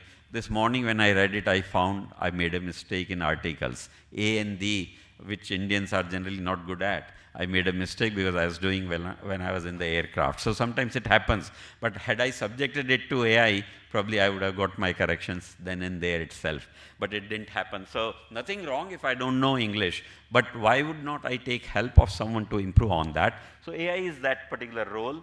And then it can also generate new hypotheses or connect with something. Design experiments or studies. All those things are common to the rest of the world. Okay. Here it is, researchers in India optimistic that AI will improve research quality and increase collaborations in the future. What are the thoughts? Once again, a little bit of commonness. So I'm anyway going to come the differences also where we are not so common with them. Increase the quality of work. Yes, I'm advocating for that. Improve the quality of research. Anyway, work and research possibly are related. Mentor or teach more effectively can happen. Conduct more research projects can happen because your capacity to handle will be more. Increase collaboration is, I think, something very important, and we can possibly do that. Increase trust in research is something the world thinks very poorly about trust in research. You can see 14% overall world trust in research, and so is the case with India. It's on the lower side, but we are higher than the globe, which is there. So this is the researchers, this thing in India, that how AI will improve things. Okay, we go to the next slide. Okay. India's researchers face greater pressure, positive about peer review and retractions, and are extremely mobile. So here you can say, do we get sufficient time to do research? Indians agree more than the others possibly. Pressure to publish research is possibly the highest in the world when it comes to India. And you know that one of the reasons is many times we go for assessment or talking to the policy makers or the individuals who mean business there. They feel pride in saying, sir, we don't give MTech without this, or we don't do this without that, all those things. While I agree that some pressure has to be there, but too much pressure will also be counterproductive in my opinion, because they then crack the codes and do the publications or do the requirements, because they ultimately they're also looking for their degree and their life outside education. And therefore, peer-reviewed, trustworthy, so there's 25% still feel that the peer review is not a good, very safe or this thing, that it can go wrong. And by the way, there is a report or publication which is available with me, which has done some analysis, it's not covered here, which says 20% of the citations are fabricated. In certain sense, in whatever context that paper has come out, it says 20% of citations are fabricated. And this fabrication level, you can understand that in MP there was a judgment which was going to come, and suddenly the judge found out that the citations or the cases which have been cited are nothing but the ones created by the AI, and they didn't exist in the reality, and the judgment was stopped. Now this was something like 3-4 months back, and around 1.5-2 months back, even more interesting, South Africa was parliament or some top body of South Africa was going to clear the AI policy for something. And suddenly at the end, when they are about to clear, they found the AI policy is partly written by the AI itself. And that's when they dropped the whole thing because it was not vetted properly. So there can be things which can go wrong. These are classic examples of the other extreme of AI. So make sure that it's like that. The driving can be, or a vehicle can be something facilitator, but then you'll have to have the guardrails where and how it will work for you. Publishers critical for research integrity because there is no other forum through which these things can be checked. So publishers become important. Collaborations more than previously it is required, and will move abroad for the career. This possibly highest from the researchers from across the world in India, that 52% thinks that they'll move abroad for doing their research. And I think as far as I know, our PG and our PhD programs are not necessarily very sought after, particularly in technology or maybe medicine or high-tech area. I'm not saying about languages or history or sociology or whatever those things. I'm not an expert there. But in general, our reputation is not necessarily very high, and that's why these answers have come. Okay, and let's see the next one. Okay. Indian researchers face greater pressure. I think this is the same slide which was possibly covered. So it says that do we have sufficient time and pressure, and then how many would like to move out, and so on and so forth. So those are the things which are there. And these are some of the findings or some of the quotes from here and there which are also covered, that what happens when you go outside. I was also, and I'm also kind of this 52% guy right now, because I think it opens the horizons. It makes you connect well. Generally, I promote people who tend to go out, that yes, you can go out and know. My own life changed because of that. Till that time, I always thought that the Western world is much ahead of us. Of course, at that time, all this internet and everything was not there. But after going there, I felt that I'm equally competent or even better than them, something like that you can say. So I fall in that category even today, but hopefully, because the cost is very high, the discomfort can be very high, that you are away from the family, something happens, something else happens, various things which are there can be a challenge. So we'll have to re-see or revisit these things as much as we can. Okay. Now, while AI enables easy access to trusted quality information, Indian researchers remain skeptical about what? 32% would trust AI tools that ensures confidentiality. That means if we are giving and searching, we lose something about ourselves also. That's the challenge. 39% says AI tools will automatically cite references. Global is 59%. So citation and all that, references and all that, is a big challenge while you're compiling in this and credit and all that, because without this, even papers can be considered to be plagiarized and not necessarily crediting whatever required. 33% say training data includes up-to-date literature. The world says 55%, but Indians say 33%, purely because we don't have too many databases. How many of us have contributed to create databases for training the AI system? I know I was partly associated with IISc Bangalore, And at one point of time, some of them were trying to create open-ended databases, so which can be used for the AI training and all that. So those things are required, which are there. Then 30% consider explicit AI training for factual accuracy and safety. So all those are the differences which you can say. And 31% would trust the AI tools if they are trained on peer-reviewed content, like that. So these are some of the negative side in terms of our own expectations or our own understanding of AI with respect to world. We are matching in certain cases, we are also disagreeing in certain cases which are there. And in terms of validation, trust. So for me, if I have to consider my viewpoint, I'll possibly say trust is the biggest element of deficit right now. Speed, databases, those are possibly can be taken care by the technology to a certain extent. And then, of course, the training, uses, and policy will be the second important set of things which are going to be there. It's something like that. You go to a doctor for something, you need it to be treated for something, and you don't have trust, no one has recommended, or rather someone has said, I'm not sure about this doctor or this approach of whatever the treatment he or she is going to give. Obviously, you'll be feeling very uncomfortable. So it's the same kind of a thinking here, that what happens with the use of AI or less use of AI. Okay. So it's basically a crisis of trust in higher education, that what is to be agreed and what is not to be agreed. I already gave you an example, 20% of the citations were like that. And by the way, experiments have been done, right or wrong, with purpose or without purpose. There are AI-generated papers, AI-generated data, AI-generated submissions, AI-generated review, and AI-generated publications also have happened. People have tried to study that what happens with that. Findings can be very different. I think every day you'll have to take a dip into this pool of AI if you really want to keep abreast. I'm not calling myself to be anything big in AI. I'm just talking about the findings here. But I know that AI will need a lot of efforts from each one of us, including me. And therefore, these are some of the things which are there. A few more slides, basically, on this. Yeah.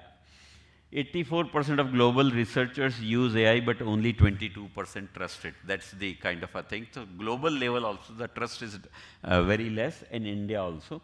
86% believe it could cause critical errors or mishaps. So one wrong design, one wrong element, one wrong conversion of parameter, one wrong reference citation or formula possibly can kill your research paper in a big way.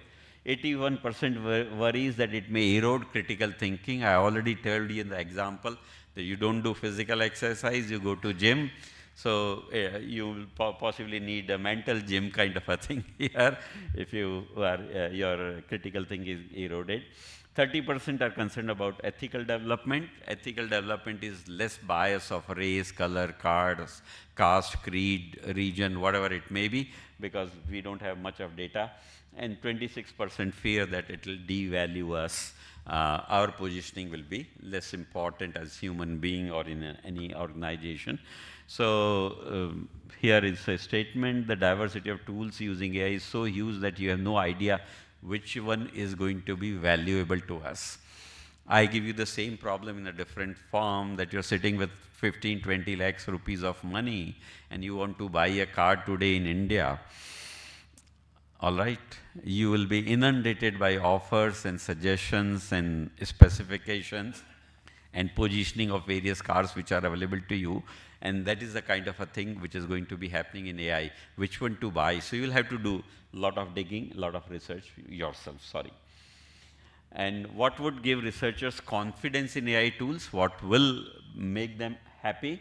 70%, 76% integrated end-to-end research support. So at every step, whether my idea, has that idea been new, is that new or not, has someone worked on that or not, who are the people working there, and then possibly writing some proposals for that, then getting funding for that, then getting some data related to that, and then possibly your own research setup, and then collaborators, and then ultimately the results, publications, and it will go to impact. Okay, so the whole cycle could be data, information, knowledge, intelligence, wisdom, relevance, applications, and impact. So in all these cycles, the AI will have to do the clear thing, end-to-end research support, which is there. Then transparency and clear citations, access to current literature and data, which will be important. I think Rajesh sir said about open access. That is one framework where the research publications will be available to all of us easily and very quickly. Right now the cycle may be 1 year. In that case, the cycle can be 1 month also. It can be, or maybe 2 months at the most. So those kind of policies can be there. And anyway, Government of India has created one nation, one subscription. So those who are coming from the private institutions may not have access, but around 7,000 government institutions are getting access to almost 90% of the top class research of the world at press of a single button. That's the power which government has given to us. So similar kind of a thing, access to literature, etc. Training on high quality peer-reviewed content and regular human validation of AI outputs. That what is wrong in AI, because AI has a self-learning capability, we can tell AI that, hey, this is not right, this is wrong. It's something like you see even your GPS, based on your success rates and routes and this, and it keeps assessing and keeps telling you the right answer. It has no other way to learn. So self-learning or human validation possibly is an answer for that. Okay. Yeah. Okay, so basically what I showed to you in that particular case is just the last slide, if I can go back. So at Elsevier, knowing and assessing these things for last so many years, we, as I said, publications is one part of it, may not be very big part of it now. More is data, more is tools, more is assessments, more is AI, more are in terms of policy and impact and all those kind of things. So a simple publication doesn't mean anything. And therefore we constantly came out with whatever examples like Scopus or SciVal or things like that, Science Direct and all those things which are there. And constantly we come out with that. There are things for research management called Pure. There are things for faculty management called Interfolio. They all started for a given function. And there are things for your own self-assessment also. There are things which we call fourth generation university. So in the same context, very recently, thing was launched on 20th of January called Leap Space. And this is a Leap Space which takes care of most of the things which we are trying to discuss because it's an AI-based tools. Okay, so my colleague is here. He'll be able to help you with that in case you have something. You can also let me know in terms of, and fortunately, tomorrow will be the second version launch with a very good addition to the tool as well as avenues for researchers to use it. Initially when it was launched, it had certain things, but based on the learning, certain more things are there. So 23rd June is the launch of the new version. Hopefully you'll probably hear from some of us or from some other agencies too about these things, that what are these tools and what it can do for you. So Leap Space is one which takes care of the trust and transparency, yet it takes care of the human loop in the development. It doesn't go completely haywire and says that, hey, this is the answer and this is how you go about. And then good workflows are there, improves your enhanced or critical thinking, which is there, and also takes care of the priority and a lot of reporting, lot of referencing. So if I search for something, it breaks into something, and then it does its own search and tells you these are the connected themes. Would you like those to be covered and things like that? And based on that, it comes out with top 10 or 20 or 100 kind of things, which tells you in terms of essence. And everything which it says will have a citation or a reference, and then you can directly read and code those kind of things which are there. It can generate summaries, it can generate tables, it can generate comparisons for you instantly, that you don't have to read everything and write for yourself. So given a set of context, so it's a value addition. It's something like that when you go to a doctor, you tell your illness or some ailment which you have. If the doctor is very cooperative and talking to you at a right wavelength, he can probe in into more things and tell you, अच्छा इसके साथ ये होता है, ऐसा है क्या, something like that. So it becomes something like that. It helps you reach to the right point where you can possibly use the AI more effectively, and that's how it has been developed. And this will be a constant journey, by the way. This will be a constant journey because, as I said, AI will never stop growing for next many decades, I would say. So this will be a constant journey. Databases will be updated, tools, engines, efficiencies will be updated, and more people use means more and more authentic results, likelihood of more authentic results coming up, because you will give your feedback, what worked, what didn't work, and all that. So that is how this report basically talks about use of AI as a research tool. Okay, with that, possibly we will close the presentation from my side. There is nothing more to say, but the total report will give you much more. And there are more such similar reports which are there. And here in the last slide, I'm giving you the QR code from there. So please distribute it easily if you are required to do that. These are not anything proprietary. Your colleagues would like to know, learn, do something, let them do it. Most of the other such reports are also there. By the way, we are also creating some frameworks for evaluation of academic evaluation. We call it AEF, Academic Evaluation Framework, where we have something like 5 verticals, including research as one vertical, and then 31 major categories of parameters, and most of them are basically oriented towards output, outcome, and impact, which is, I think Professor Razdan and many others would know, is becoming the focus of NBA and NAC in these times. And even most of the projects you will be tending to write, you will have to highlight why you are doing project, how will it change society, who will be your partner, what revenue will be earned, how society in general will be benefited, or what challenge it will solve. So those are nothing but output, outcomes, and things like that. So thank you so much for your attention. Thank you so much for your interest. With that, we come to the close of the first part of this thing. We have 2 sessions. Myself and Professor Chaturvedi sir, we discussed about it. We are now going to combine the 2 sessions which are going to be there. And those 2 sessions, you probably have the schedule which are there. It is more like a question and answer. It was initially planned to be a round table where we can sit and then discuss. But since the gathering is much more than expected, or people who are participating or who will be benefited, we have kept this as a round table format only. But you can raise the questions and answers. And I think Professor Chaturvedi and Professor Kalkar jointly will run the session here. I'll only be facilitating. And then in the end, after this 80-90 minutes of the session, we'll try to come to very specific conclusions from our side. What are the takeaways in terms of things to do?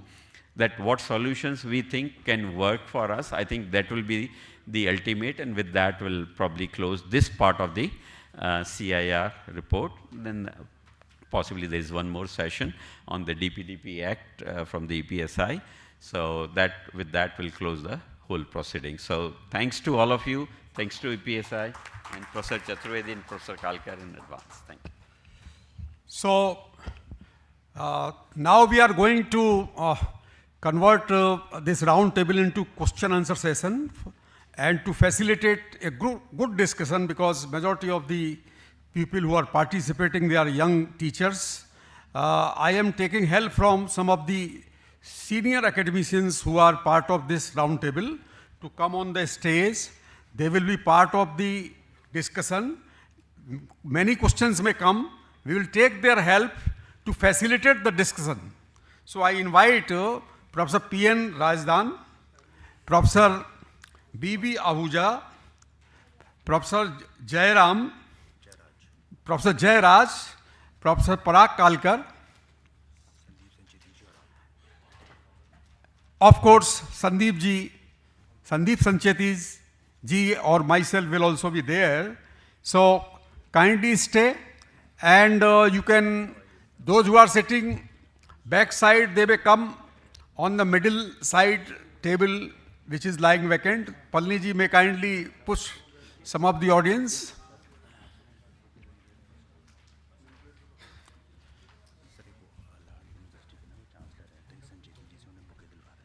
Ha. So we have a prominent guest who has joined in the last 1 hour, Dr. L.R. Yadav, who is founder and chancellor of LR University.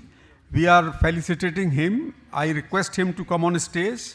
I will request Dr. Sandeep Sancheti to give a bouquet to him for taking notice of his gracious presence in the program. Dr. Sandeep Sancheti.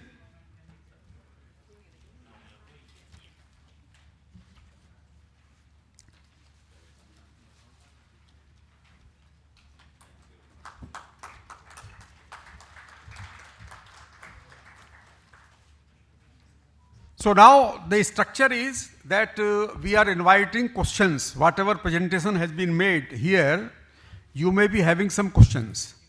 But most of the questions should be related to research and confidence in research. So you will raise questions. Volunteers are there. You please raise your hand.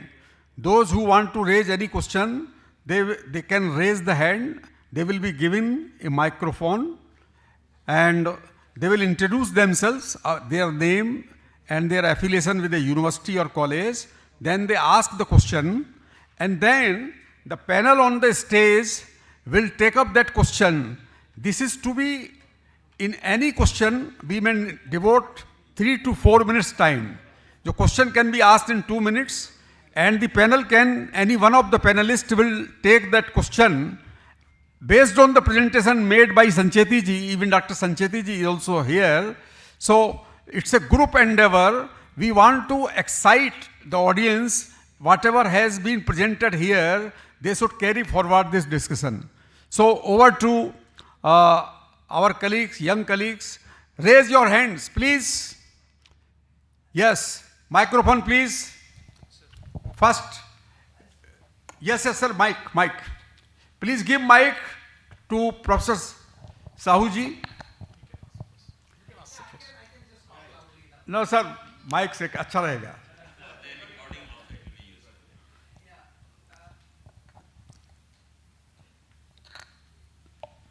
आप बैठ जाइए अभी. Next आपका. Yeah, so thank you, Sancheti Saab, for a very nice and elaborate presentation. And the question that came to my mind is that I think the AI learns from the input that is into the system. So I think when the machines will learn or machines will become smarter based on the input which is given. So in some areas there may be more input, in some areas there may be less input. And then so I mean when we are talking of confidence of research and when we are talking of use of all these AI tools for facilitating research, I mean, how can we be sure that it is, I mean, you've said that almost 50% of it is either side, but the machines are still learning and they will continue to learn. So can we have that kind of a confidence in what we are looking at? So that's the point. Yeah, for Sancheti Saab to begin with, and then maybe the panel can elaborate. Yeah, so my take is simple in this. Nothing would be perfect in the first go. Nothing would come out with the unique answers. So number one, when you are trying to find out innovations, new ideas and all that, I think depending on AI could be a challenge. So don't look for all kind of solutions from AI. You think that you develop this new technology or do this forecasting and all that, that can be a challenge. So please don't do that. The second thing is whatever you may do, please keep the human angle in control.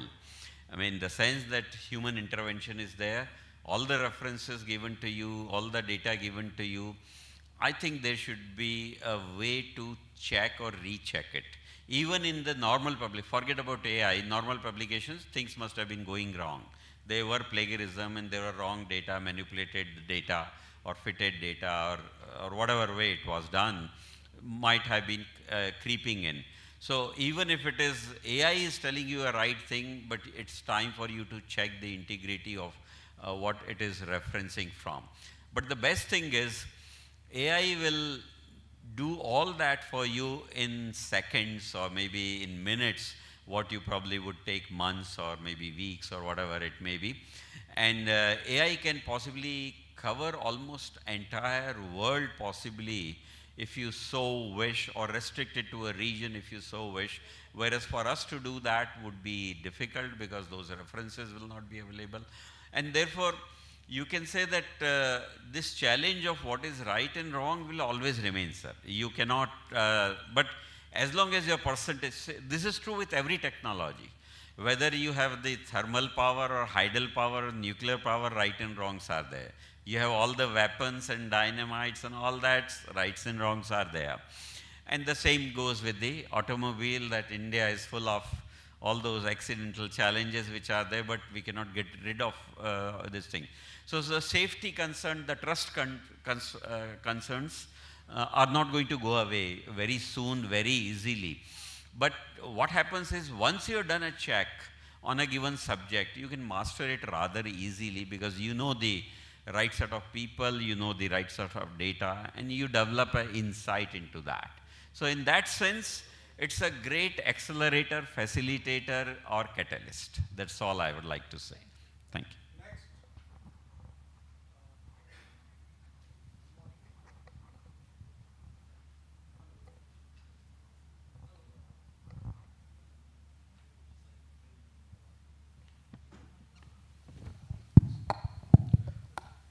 Good morning, I'm Dr. Pradeep Pane.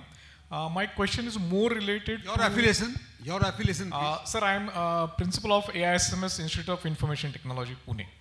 My question is more specific to the contradiction between the policies and what we are talking about today. Because all of us sitting over here are discussing that how the confidence is to be built, and that too in the teachers, because we know that most of the research which is being carried out is from academia, at least in India, for that matter. And industry, many a times it is happening that we are observing that there is a lack between the industry and academia, because almost what we see in US, why they are ahead in the researches, because they have a very good collaboration. The work is done by the academicians, it is being supported by the industry, which is not happening in India at this point of time. It has just started to begin. And the second point is, why I'm saying contradiction between policy and what is really happening is that when we talk about the teachers' performance appraisal, probably all of you know that the PBA form which was there previously included 1, 2, 3 stages where research was also one of the things and certain weightage was given. Now when we talk about the 360 degrees feedback, it does not focus anything on the research. And if we believe that a teacher is supposed to be motivated, because we know that with very minimal resources in almost all the private institutes, because most of us sitting over here belong to the... Yeah. Thank you for your observations. If you have any question. Yeah, the question is, I want that how we can fill up this gap. This is the question from, because all of you are sitting in the position where you can discuss these things with the policymakers. This is my just questions. Thank you.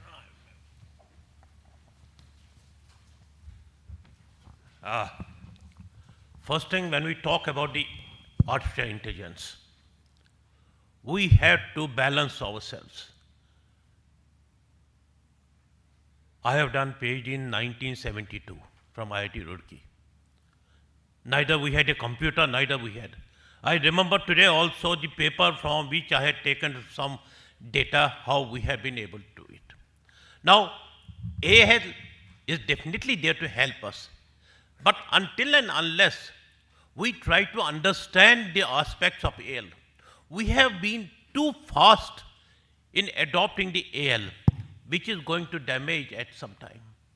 My observation is we have to go slightly slow in. I remember my son yesterday made a presentation about one assignment. He's in the 8th class. After I told him, मैंने कहा ये कहाँ से बनाया है? He thought a very excellent presentation. कहना cut paste किया? AL से किया तो बहुत. So that part, we as a teachers have to ensure that there is no pressure on the faculties for the number of publications. We have to ensure to the faculties Pressure is on the citation. Of course, that also Sancheti said that that's a debatable thing. Pressure is on the innovation, pressure is on the how we can commercialize the aspect. To your question, I can say, yes, AL has to be there, but we have to be a check and balance to ensure that it's not without understanding fundamental thing, we will go for that type of. Second aspect is, now outcome-based learning has become a tremendous thing. Whatever we do, it has to be applied to our local concern, to global concern, to this. Keeping that in view, AL can give us a lead, but work has to be done by we people, work has to be done by the faculty. That's my observation. Thank you, Dr. Razdan. So now the lady sitting right side of the stage, please introduce yourself. Yes, sir. And your questions should be pointed. Yes, absolutely, sir. So very good morning to all of you. This is Dr. Chhabi Sinha Chavan. I'm professor with Vishwakarma University. My question is, sir, more at the policy level, and we would like to seek your, opinions of experts there. So, sir, as we heard from your talk, the presentation that was given, that we have a one nation, one subscription policy, which is initiated by the government. And it's a wonderful policy because it provides access, but it is only providing access in a limited way to only the, the public universities. So is there a way that we can bring in some kind of, public-private partnerships where we can, the private universities can also benefit from that? Because it's a wonderful initiative by the government, but it will be great that once we have the AI helping us in research, the validation of AI will require that we also have access to some of these initiatives. So just thought that if you could share. Very good question. Yeah. I am giving it to Dr. Sancheti, who has been member of the committee appointed by central government on one nation, one subscription policy. Thank you, sir. Sir, I'm not necessarily a member, but I was a contributor to this. And please take your seat if you don't have to stand. I must say that this is the most desirable thing to happen for the self-financed institutions also, that they get this avenue of accessing research. To promote research, you need to know what is happening currently. So accessing research should be facilitated, which is the government's policy. They started with something like 3,300, 400, but now they are 7,000 plus right now. Some other institutions have come. So that's their phase one. And in phase one, they had a huge, something like 8,000 crore budget for 3 years in a certain way, and very well negotiated from around 30, 32 publishers, typically world's all top. We are not the only one, but typically world's top publishers were there. But government's second phase says that it will be facilitating this to a large number of other stakeholders, including self-financed institutions. But when will that happen? After the first cycle, 3-year cycle will get finished in 2027 end. So they will probably start studying it 6 months prior to that, and based on that, they'll revive this scheme.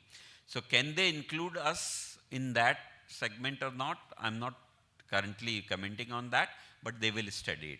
And their third phase is, it will be like available to public.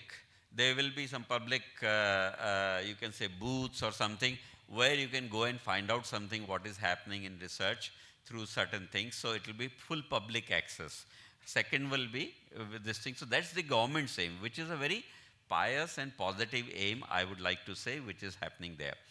But I must say that, and I must credit EPSI, and also I know from Palanivelji and others, that, and by the way, I was also part of one of the committee which met the Parliamentary Standing Committee, and members of Parliament themselves were showcasing interest in these kind of things. All right, why is it not happening, or when can that happen, and something like that. So I think we have to keep our pressure button on that we need this. We need a level playing field. Okay, there might be a token charge which you can do, which we can also contribute because we are consumers. So when we consume something, we pay the charges. We can do it because we are called self-financed. So they may take charge. but it can come at a much lower cost in my belief and omnipresent. The best thing is, while I may be doing engineering, but my application may be medical. Now, I'm not subscribing to medical things and I don't know what do they want. How do I know much about it? Even if I wish to relate it to, I would not have literature to support. So I think that facility is going to come through one nation, one subscription kind of a thing. Currently, the uses are great as far as my understanding is concerned. Some of the very ordinary government institutions have not used it, but those who are using it are very actively. So typically speaking, there is a happy, you can say, outcome of this whole effort. There is no negative news about it that it's not being put to use, and we should join the bus. And EPSI can play an important role is my take on this. The real challenge with the government is government can say, hey, we are subsidizing you by this percentage, let's say. But then government will not get into the elements of collecting money and giving it to publisher's body and vice versa, because government has very few hands of its own to do such kind of things. So right now, InflibNet is doing it under PSA's office, overall supervision you can say, but for them to create it for 50,000 colleges and maybe 1,500 universities eventually when this happens can be a very difficult task. But I must also say that if nothing happens, VTU, the Karnataka Technical University, Vishwakarma Technical University, has been doing similar things for their own group of institutions very nicely. Some of you might have worked in VTU kind of a setup or known from Karnataka. They are in neighborhood. I think they have also developed something where they negotiate and does something very, very well. And the final answer for this is, it not only is just reading the published things, it's also publishing the things. Open access, I do research today, within a month it will go to the entire world and it will be available. So open access was talked about Rajesh ji in his address, and there are article publishing charges which are there. So earlier the research was pay to read, and now it is pay to publish while you do research. So when you are doing your research, I think my advice to you will be built in some charges for publications also. It's something like you build charges for sundry things, miscellaneous travel, this, that, equipment, testing, etc. Build for this, because it makes sure that your research will go to the rest of the world rather easily. And you don't have to delay it unnecessarily, and your outcomes will be much better. So these are some of the suggestions or my thoughts on the subject which you touched. Thank you, Dr. Sancheti ji. Next question, a lady from right side.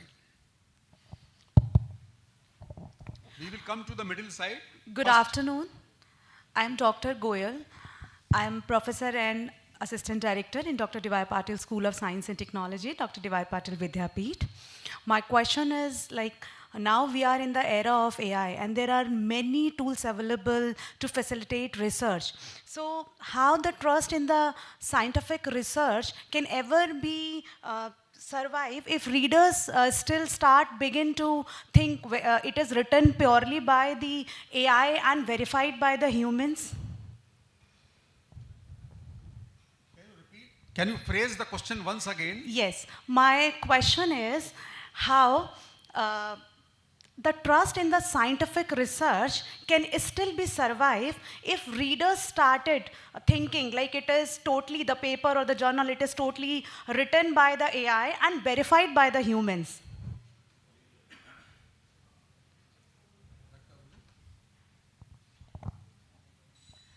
Yeah, please sit down. Please sit down. Thank you, sir. Yeah. See, we are using different tools. AI, BI, CI, it goes on. Artificial intelligence, business intelligence, cyber intelligence, we can go on. But we end with human intelligence. Right? So, whatever is happening, AI is only a tool. And very rightly said by Sancheti sir, when he was giving his presentation, he said if you have some data and if you ask AI to give you some information on that, and after a month if you repeat the same thing, that's what he said. If you repeat the same thing, probably you'll get a different answer. So how much of it is there which is substantiated? Ultimately, it's the human being who will look into this, So we have to shift our metrics of measurement, right? We measure our success by publications or patents. Can we measure our research by the societal impact that it carries or the startup that I create? I think it's more translational, that is research that is important. Each one of us, especially in academia, we do only incremental research, something which will just add on to what has been done earlier. We find out the gap and we just do that much. But is it actually influencing society? And is it interdisciplinary?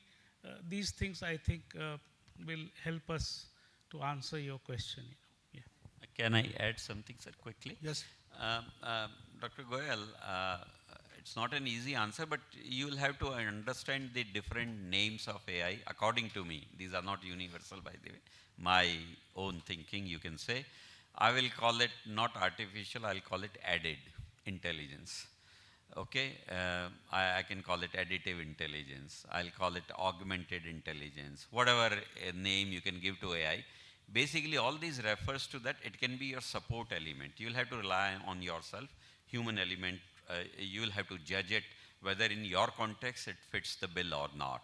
All right, and for that, if you want to check that there are more tools available, use 2-3 tools, make a trial for tools. Which one gives you more satisfying answer, tend to use it. Okay, not every vehicle gives you the same efficiency, same speed, same capacity, or whatever, same cost or same ROI, if you can say. So, but you try, isn't it, before buying a vehicle? So like that, you can possibly try something and find out the fitment which is there. Suppose you are getting an answer from there. Now, you look at the cross-referencing and further, whether that got translated into a policy. If it was done in a form of a policy, that finding, then you know that many people might have vetted it, and that's how it has become policy. Suppose it has become a patent, and then the patent has become commercialized, and the commercialization is done by, let's say, an industry called Tata or Birla or whatever it may be. Then you know that is that product on offer from that particular thing. So once again, there is a testing. So everything cannot be done by AI. But you'll have to have, it's not an automatic button where you can say you do my research and publish my paper and then get my increment. I don't think so it can be done like that. And therefore this human element for you to judge what is right and wrong will always remain. And that's how your and my job will always remain. Otherwise we'll be thrown out of that, is what I can say, if AI can do everything. Okay. Thank you, Dr. Sancheti. In the middle table, there are two participants, one gentleman. Please, first. Then the lady will follow it.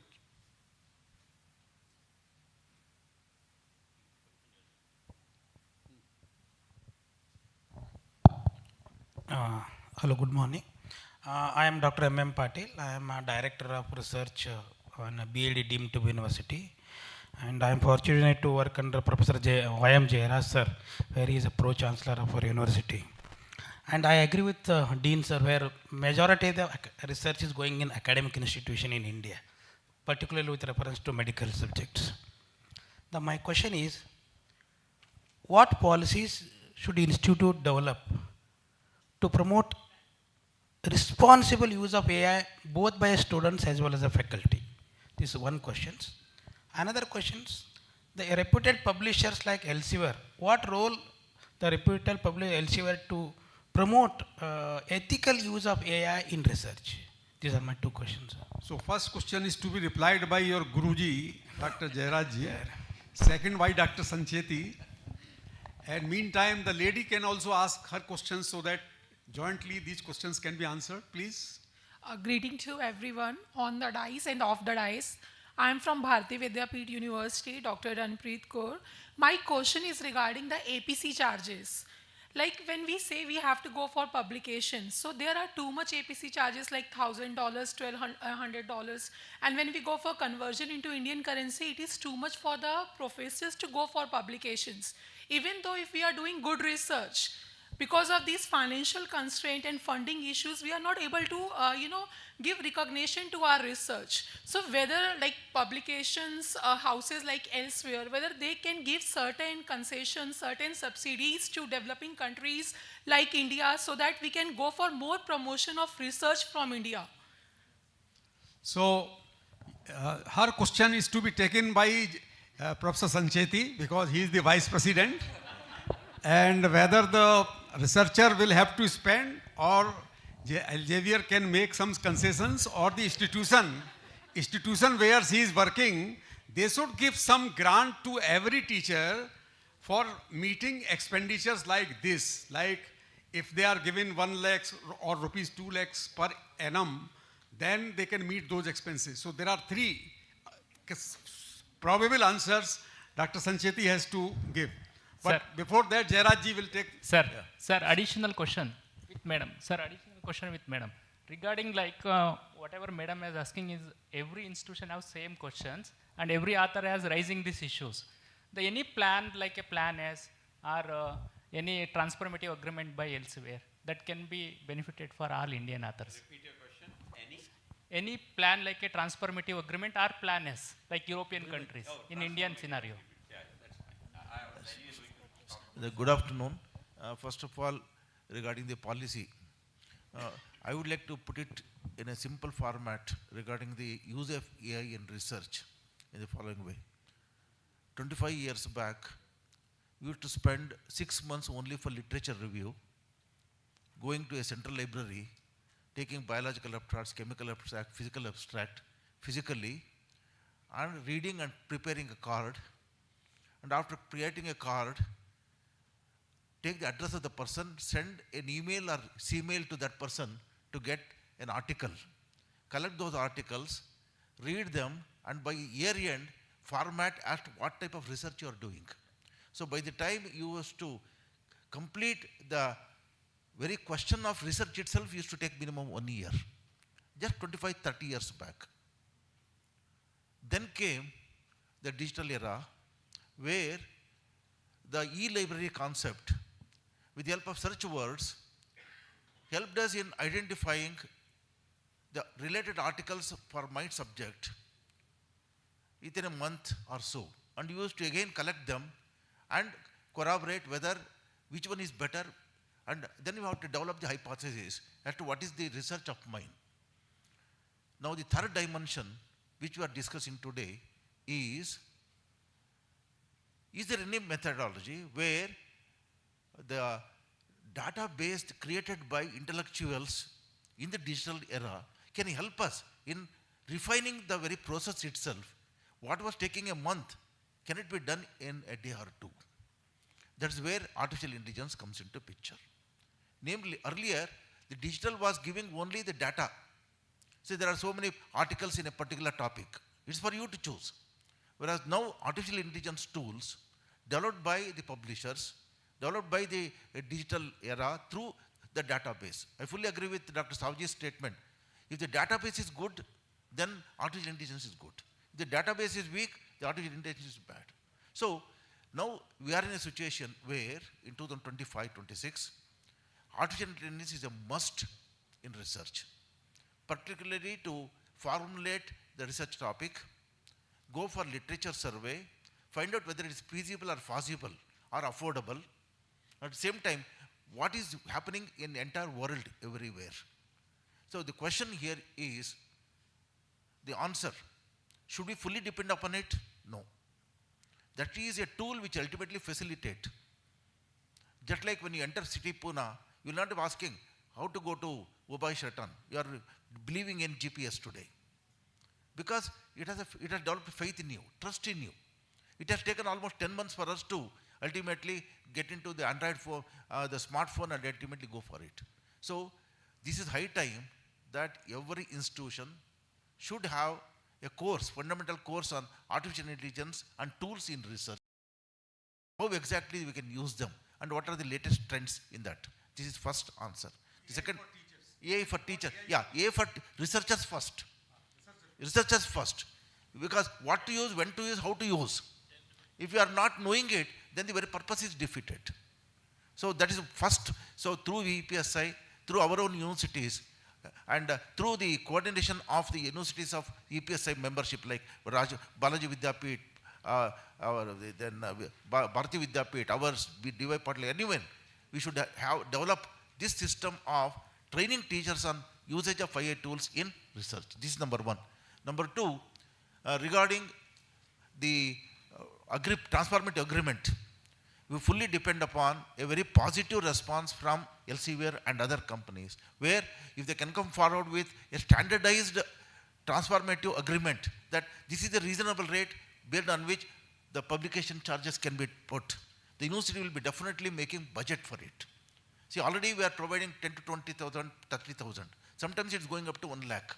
So when it reaches beyond a particular boundary, it will be difficult for the universities to make good that particular ones. So if the publishers put one step forward, we also will put one step forward and ultimately say that at a very reasonable, affordable rate in open access era, definitely the publication charges can be met with us. And this is, I should say, the first step would be through EPSI, through the EPSI partners, training of teachers and research on AI with the help of the publishers is most welcome. Thank you. Over to you, sir. Yes. Thank you, Jairaj sir. And Chairman Saab, please allow me to give a slightly detailed reply here because there were 3 speakers and questions were of very different kind. I'll try to cover length and breadth of whatever I can, though I may not be fully authorized on everything, but I'll still not duck the bouncers in case there are some. So the first question was from Dr. Patel. I think you talked about industry also. And the real problem with the industry is we don't know what they do and they don't know what we do. And that's why that word intelligence is important. And that's why this intelligence will come from the data and the tools put together. One of the tools I said about Leap Space, that is industry funding a research or having a problem where they want to fund. How do you know it? There's no mechanisms currently very well known to us. Maybe CII, FICCI are supposed to do it, but they are not necessarily doing it to the level or to the requirement. The point is, some of our things which publishers do gets that, because they also tend to publish, I have found out this, I'm using this technology, this can be the policy. So from there you can extract. So we have tools, for example, I have presentations, obviously I could not have focused because I can go whole day, not whole day, possibly a 1 week's complete session can be on research promotion because there was a craving for research in my mind when I was a young person, but I didn't do much research myself. So I'm deeply interested in what you basically asked. So we have tools which can tell you which industries are collaborating, which institutions are collaborating with industries, how many papers have been published in the refereed or the quality journals, not everywhere. There are something like 30,000 publishers. I come from Jaipur. There is a place called Chauda Rasta. You go there, you'll find 100 publishers right there. And today in the electronic age, you can yourself become a publisher. So you'll know about that very easily. So who is a publisher is a very difficult to say something, but still you can possibly say that this will capture most of the most prominent ones very easily. And from there you can assess, has the collaboration worked or not? Has it made an impact or not? Has it attracted funding or not? So like that, so these are the powers of these tools. I gave you the example. Leap Space can help you identify who are the most prominent workers, let's say in the world, in terms of your domain of research or whatever your area of research and various other aspects of that. All right, so I think the industry thing will be more beneficial when industry knows about us and we know about them, and that can be only through data and tools and such avenues which we have discussed about that. I hope you get it. So that was the one. I must also tell you that AI is going to be very useful. If you are thinking, is it going to be useful for everything in my life? I'm not sure. I'm not necessarily advocating that. But my take is, for research, it's highly beneficial, which Jairaj sir explained to you about very systematically, that how 6 months to 1 year you would be spending. It can be done with certainty from the published data. If the published data itself is wrong, no one can do much about it. If your foundation is wrong, the building is supposed to fall sometime or other time, isn't it? So that is a different thing, but it can tell you that This is what the people have done largely. So that's the power research. But the next biggest beneficiary is the medical domain, I believe. Every history of mine from my childhood to whatever will be known, what treatment, what ailments I had, and when was it given, what were my reactions, what were my feedback, everything. And it can be analyzed easily. Please remember, doctors may not have enough time to read everything which is there. I remember taking my mom to some of the things when she needed something. And my mom will try to explain to doctor, and doctor will run out of patience because he doesn't have time to listen to all that, whatever possibly is required to be told. And sometimes there is a half knowledge. But this can create a very systematic summary quickly, and then doctor can extract something. So medical profession will be biggest beneficiary in my opinion. The third biggest is, and that's where I'll stop from for the beneficiary list, is the legal. And as a head of the institutions, most of us get cases and judgments and all that. The whole story may be 50 pages, 40 pages, 30 pages, whatever. And being an engineer, I don't understand, and many of the words and languages are very typically oriented towards the legal profession, whatever. What do? AI can generate a summary for me easily in a 1 page or 2 page, and I can understand what am I required to do. That's the benefit of the AI. And therefore, AI has to be found to be used in certain cases, but not necessarily everything. What will be my argument to fight the case may not be coming from AI. But what has happened and what is the outcome possibly may be AI. That's my interpretation for legal thing. Okay.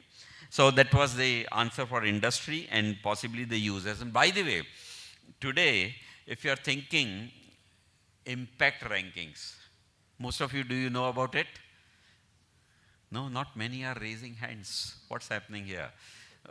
Impact rankings have become very common now with QS and THE. And India is also going to launch. You say, I'm in SDG number 5, I'm world number 3, India number this, whatever, something like that we keep saying. And there are 17 SDGs which are there. How are these SDGs measured world over? Primarily through research, and research leading to innovation, to policy, to impact, to patents and all that, through that. And therefore, you can possibly say that there are ways with which you can reverse check the AI also and reverse check the SDGs in your performances also, various things which are there. Now come to the transformative agreements or the open access. I'm not an authority. I don't deal with the what you call the marketing, sales, or administration of anything in Elsevier. I help them with the right kind of policies and right kind of feedback, what is required, and so on and so forth.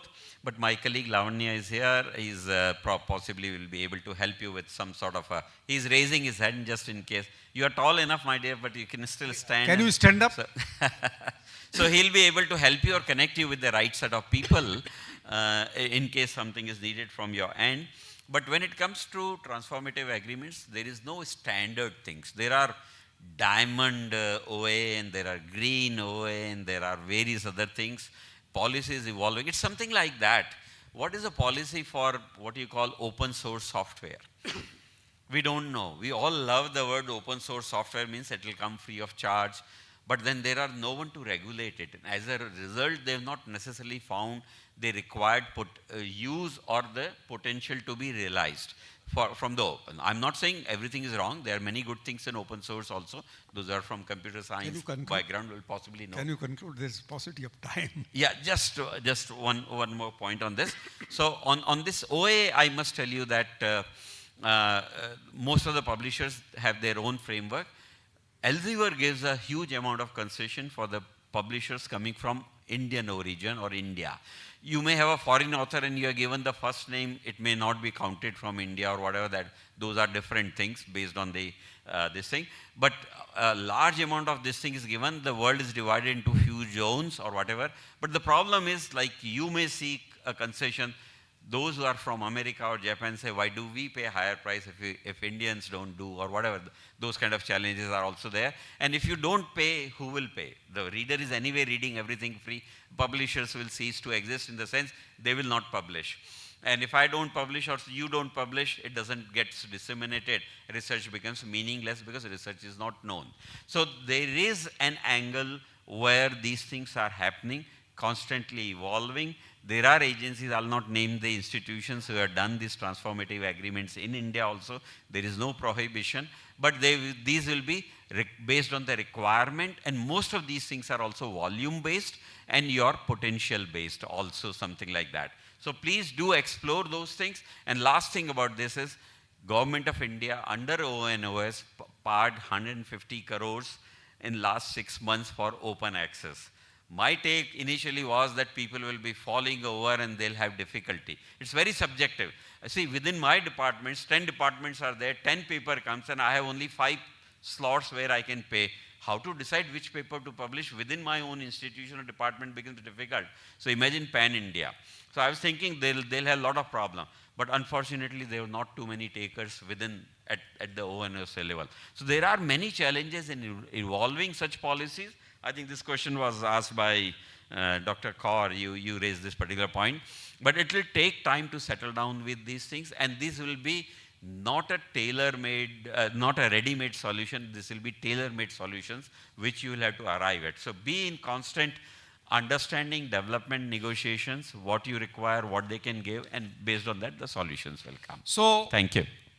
Thank you, Dr. Sancheti. You have made our task easier. So we will take the last question. The senior citizen and senior professor is asking. Please stand up. Only question can be asked. We have to close the discussion within next 5 to 7 minutes.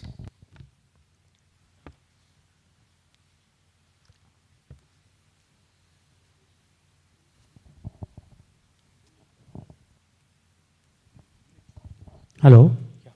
Thank you. This is Dr. Abhay Harsulkar. I'm the Dean of Research in MIT-ADT.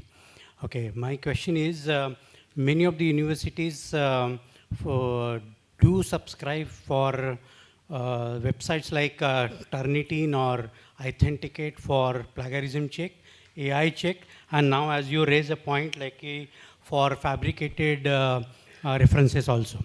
Right, my question is, and I'm sure that when we submit a paper to Elsevier, Elsevier must also be doing the same. Like the first thing is like to check our manuscript and then either reject or accept it for the further editing, further review process.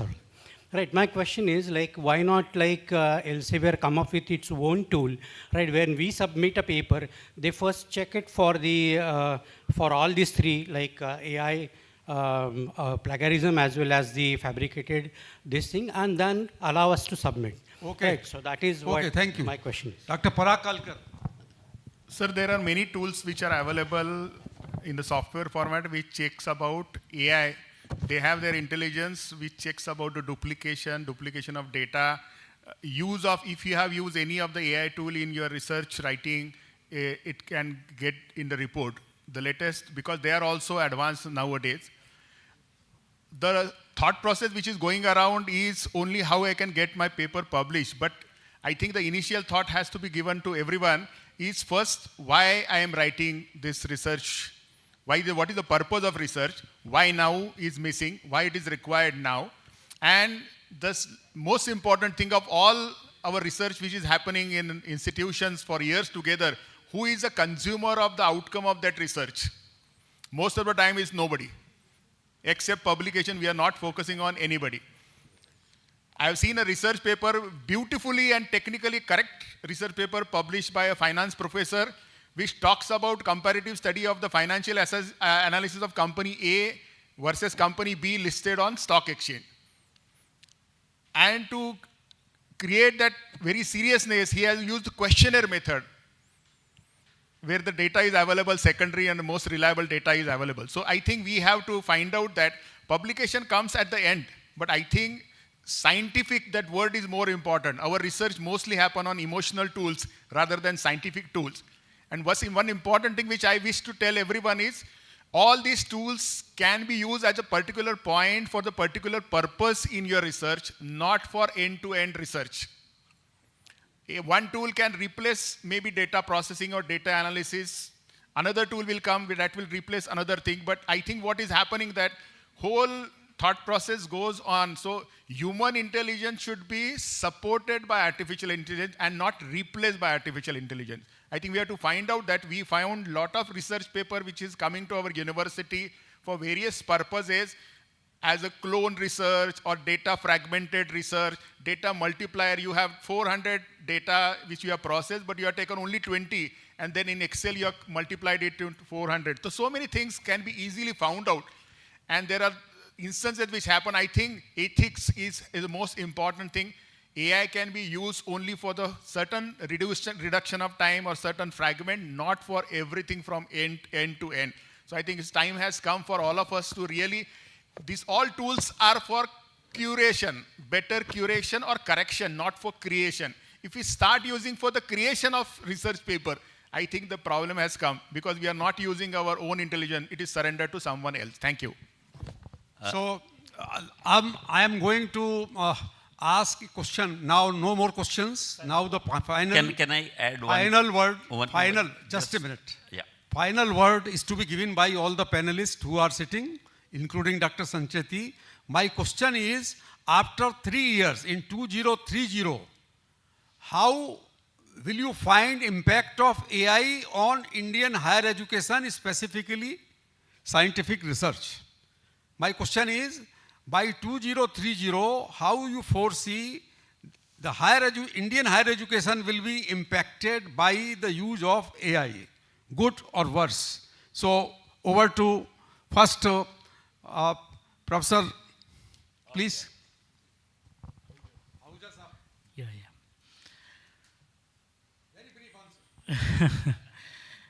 The question was so elaborate. I think each one of us will need at least 5 to 7 minutes to tell you what. 2 minutes. Okay. Yeah. Okay. Yeah. So the future is unpredictable, uncertain. Uncertainty looms everywhere because all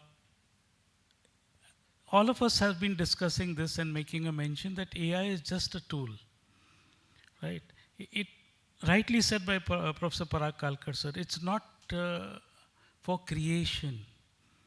And we are becoming more and more dependent on different tools and surrendering our thought process, our creativity to these tools. So with passage of time, we should not lose the ability to think, to logically think, to innovate, to keep sustaining creativity and curiosity. I think we need to go beyond this. I think that is what I feel, because otherwise we are subjecting ourselves and then we are not sure whether we are on the right path or otherwise. Thank you, sir. You have maintained the timeline. Over to Dr. Rajdan. I again stress on same thing, that until and unless AI is used for the outcome-based learning, AI is used to understand the problem-solving capabilities among the students, and faculties have a responsibility mandate to ensure to teach to the students how those problem-solving can be done, taking into help the AI. But AI has not to be an ultimate thing. That's my. So by 2030, if faculties, administrators will not push the people purely on the number of publications, but quality of publication, outcome of learning, then it is a success. Otherwise, it's a question mark. Thank you, sir. So over to Professor Jairaj. I am an optimist, core optimist. In one sentence I can say, whether we like it or not, AI-driven higher education will be there by 2030 for two reasons. We teachers may belong to the earlier baby boomers, but the students belong to Gen Z and Alpha generation.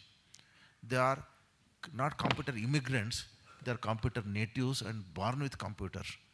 And whatever is happening in digital era, mission language and IoT, we cannot escape. So I feel that our education by 2030 particularly health science education, will be driven by the AI and other digital bases.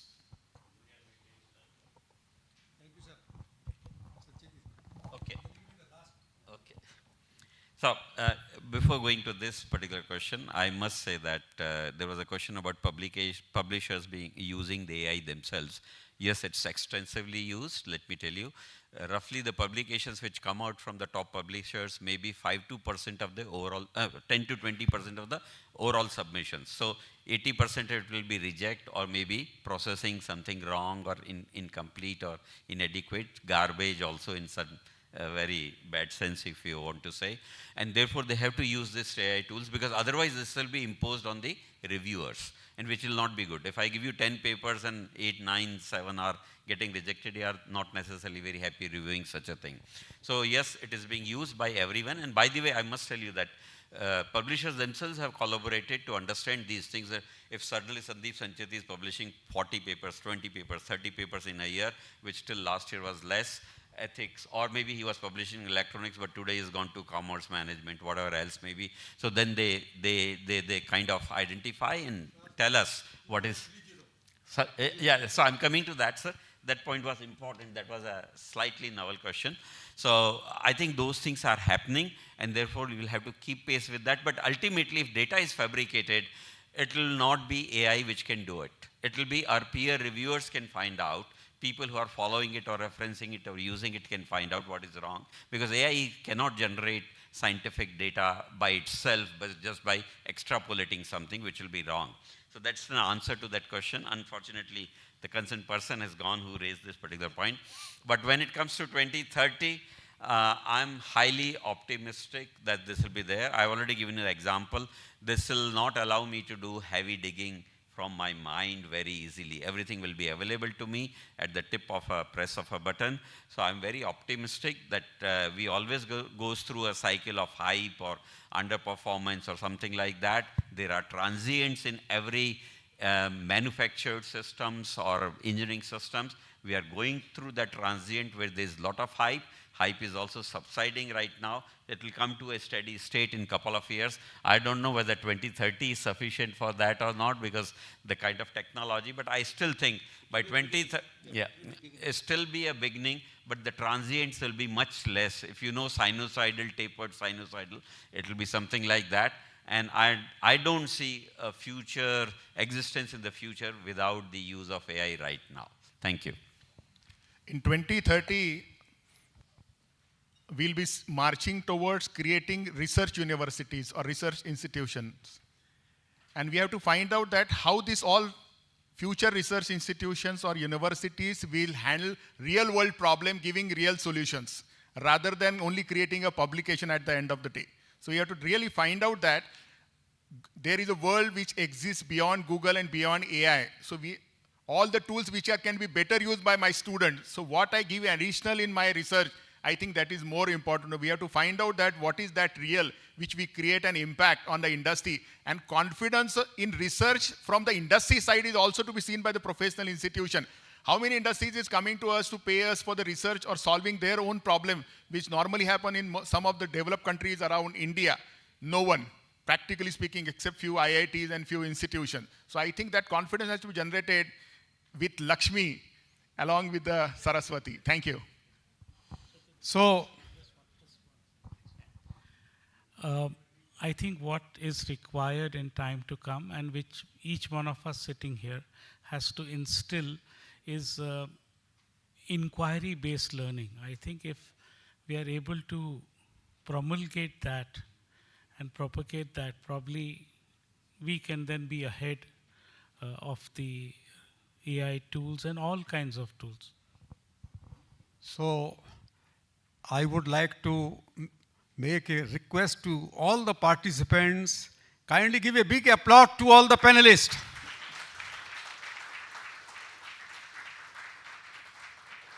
So on behalf of the organizers, EPSI and MIT University, Pune, on behalf of Dr. Bharat Agrawal, I would like to express our sincere gratitude to these big scholars, Professor B.B. Ahuja, Professor P.N. Rajdan, Professor Parag Kalkar, Professor Jairaj, who is Chancellor of BLDE University, Karnataka, and Dr. Sandeep Sancheti, once again. You have engaged us for last 2 hours, and before lunch break, we would like to have a brief presentation from a very interesting topic, that is Digital Personal Data Protection Act 2025. Every university and every college will be affected. The data you take from students, data you take from teachers, if you do not maintain the privacy, you will be in trouble, legal trouble. So Mr. Surya Prakash, DGM Merito. Merito is a ERP company for higher education. He will make a presentation of 15 minutes. We will have some question answer, then we will break for lunch. Is it agreeable? Please don't go, stay. Thank you.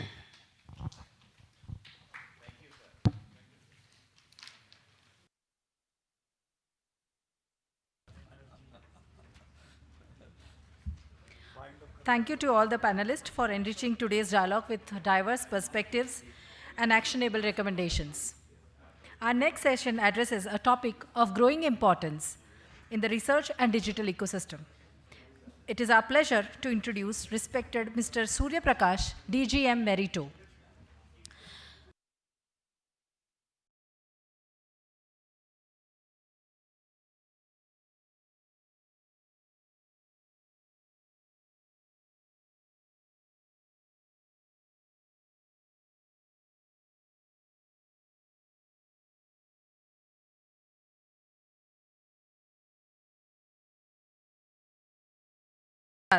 And we look forward for his valuable insight.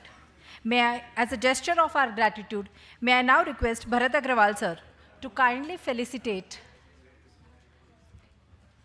May I now request Bharat Agrawal sir to kindly felicitate Mr. Surya Prakash Maurya with a token of appreciation. Ladies and gentlemen, let us welcome him with a round of applause. Thank you.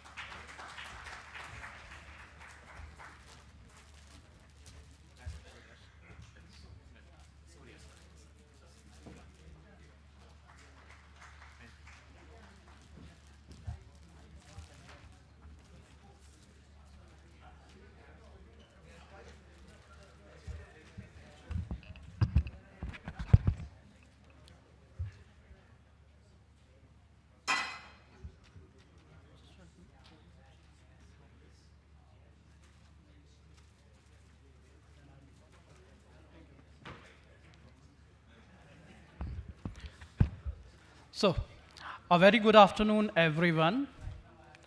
While we have insightful sessions around research, and especially AI in research, what especially caught my attention was panelists talking about security, privacy, governance, and also questioning around the ethical or responsible use of AI.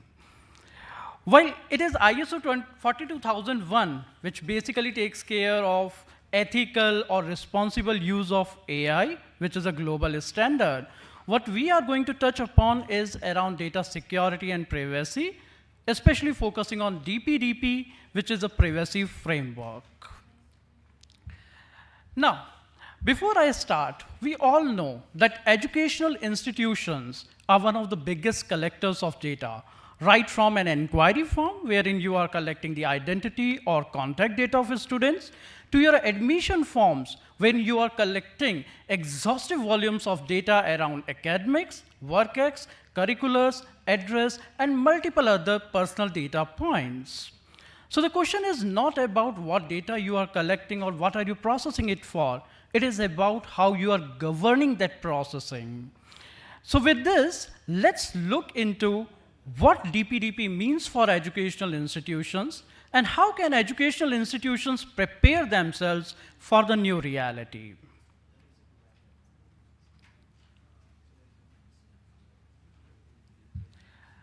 So with the arrival of DPDP, I would say there has been a very big change in the thought process itself.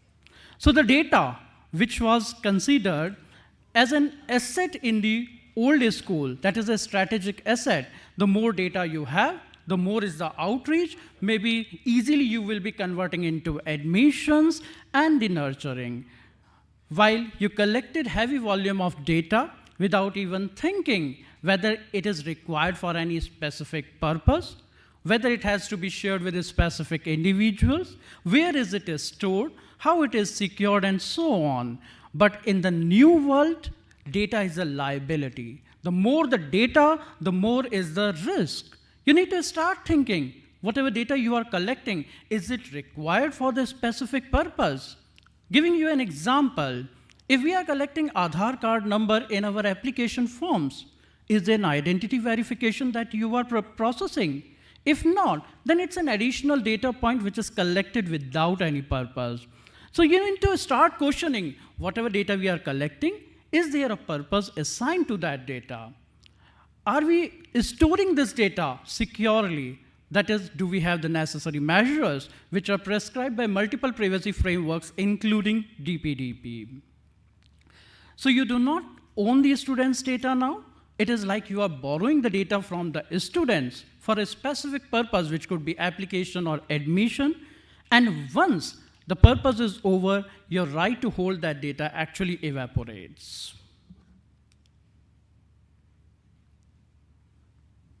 Now, DPDP mentions about certain roles, and we will understand these roles via an example. So when a 17-year-old student applies for admission, the student whom the data belongs to or whom the data identifies is actually the data principal. And privacy frameworks like GDPR and DPDP empowers the data principals with certain rights, which we'll be looking into subsequent slides. At the same time, since he is below 18 years of age, DPDP says he is a children, and of course there are additional controls in place. That is, you need to have a verifiable parental consent before you even process the children's data. Your university, which is collecting this data, is actually the data fiduciary. You are governing what data you are collecting at the inquiry level or in the admission form or in the subsequent stages. And also you are the ones who are defining what purpose is this data going to be used for. Hence, you are the data fiduciary. On the other hand, all your tech vendors, be it your CRM, be it your application ecosystem, or your ERPs, which are processing the data on your instructions, are the data processors. So these are the couple of roles that we looked into. These are certain common misconceptions with respect to DPDP. We are too small to be noticed.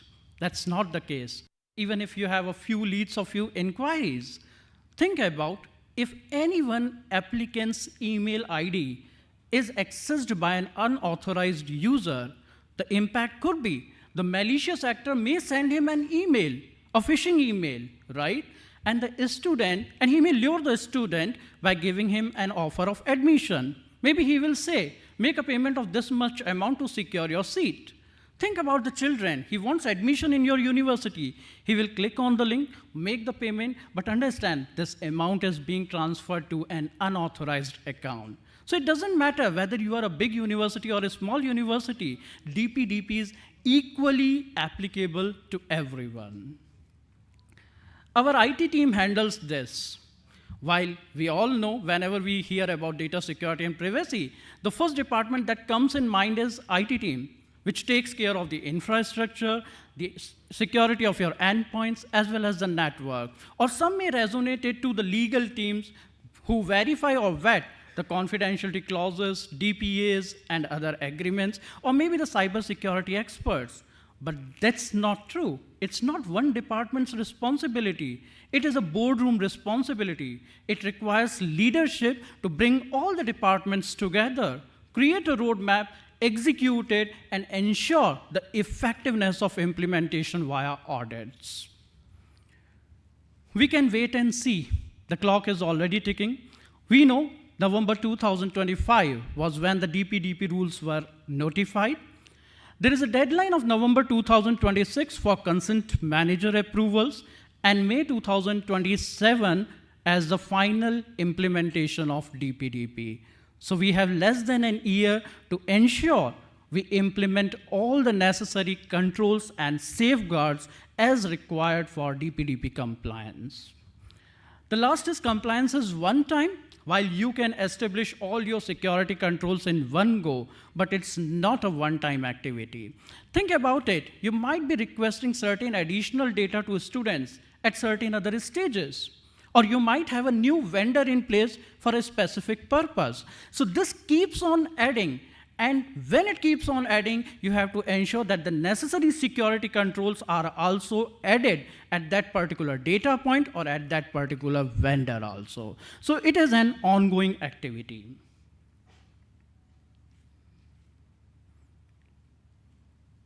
So why is privacy the hot topic globally as well as in India? The reasons are simple. First, the digital transformation. Now you have applicants applying online to the universities and courses. There are online payments and so on. The second is, with this digital transformation ramp up, there are more cyber incidents or security incidents happening now and then. And the third important thing is to control these cyber incidents. There are steps being taken at multiple steps to bring in frameworks which could be followed to ensure that the data is secured or its privacy is ensured, just like DPDP. Let's look at some of the common processing activities at educational institutions. You collect data right from inquiry to your admissions, to your application forms, to maybe scholarship applications, maybe for your placement processes, maybe for your alumni registrations. So at each and every stage, there is data collected, there is data processed for the purpose, there is data even shared. Say, for example, maybe you are processing this data on your CRM platform, or maybe then it is transferred to your ERP, or maybe you are having your alumni registration on a third platform. So there are multiple processes where different sort of data points are being processed. So what appears to be a routine institutional data often contains certain personal identifiers. And once data becomes identifiable, the obligations of DPDP around consent, purpose limitation, other principles originate. So DPDP applies not only to the data that is collected in digital format. If you are collecting any data in offline format, be it your offline application forms, most likely you are going to scan those data points and upload it in your CRM or application platforms. Now this data, while at generation it was offline, later on it was digitized, and hence it starts falling under the purview of DPDP. So say, for example, some of the scenarios are offline form, paper data. Once it is entered into your ERP or CRM, it gets digitized, and then DPDP is applicable. Similarly, physical consent forms, once they are scanned and digitally stored, the verifiable consent records and withdrawal mechanisms apply to you, and so on.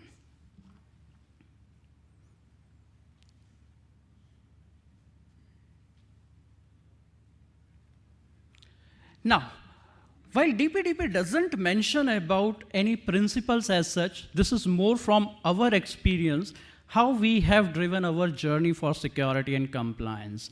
And these are kind of basic principles that educational institutions or any organization for that matter must follow in order to stay compliant.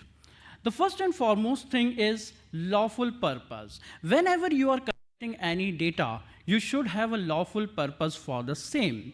Maybe if you are collecting data of an inquiry or application, you may have the necessary consent from the data principal directly. Or in case of a data processor, say for example, your application might be hosted on your CRM vendor or ERP vendor. In that case, the contractual obligations become the lawful purpose. So ensure that whatever data point you are collecting, you have a lawful purpose in place. Second is data minimization, as I gave you the example.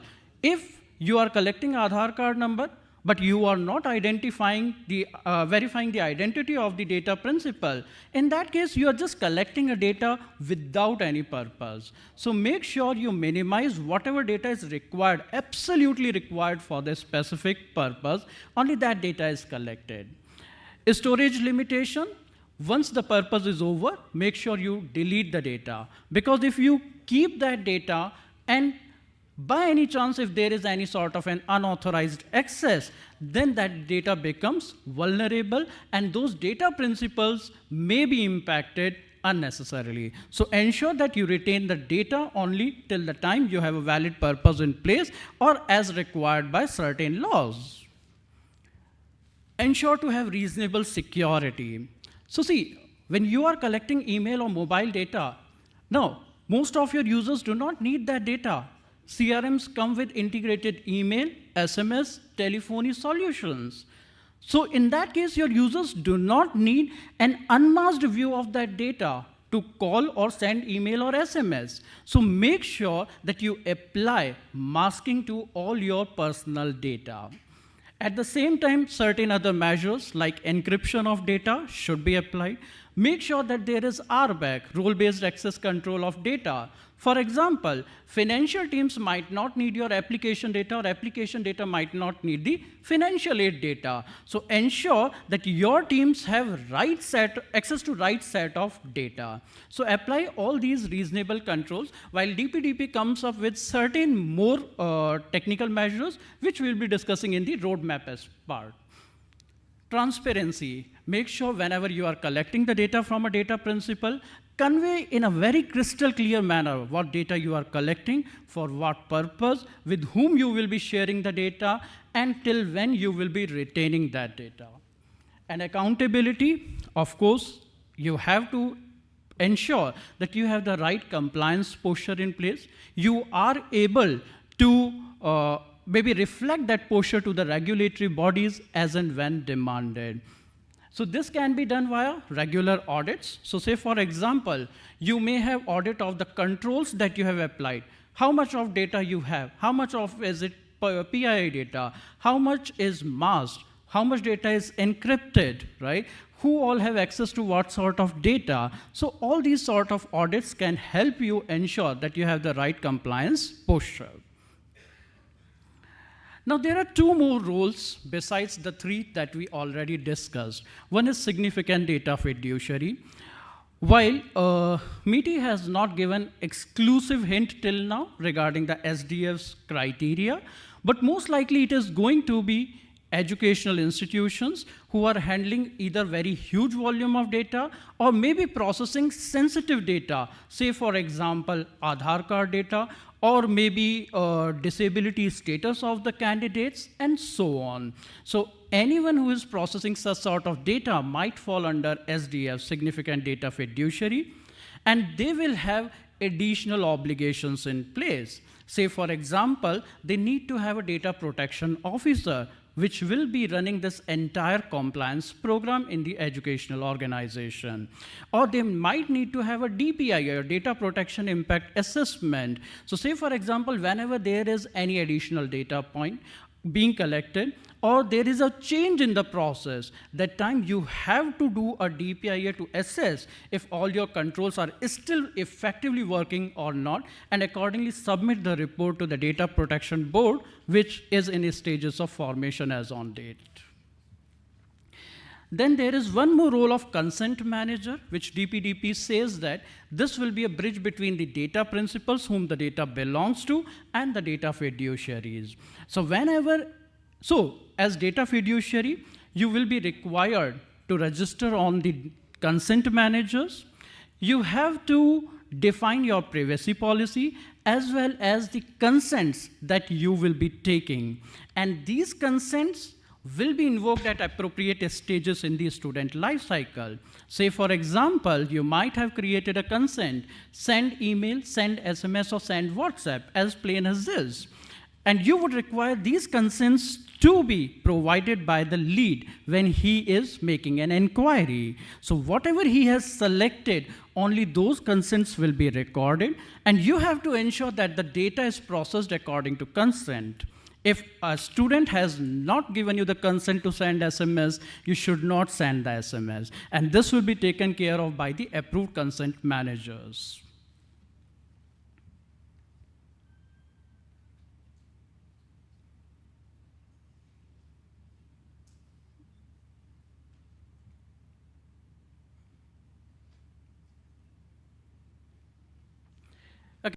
So, as I was mentioning, data principal is the student who is providing his data or whom the data belongs to or whom the data identifies.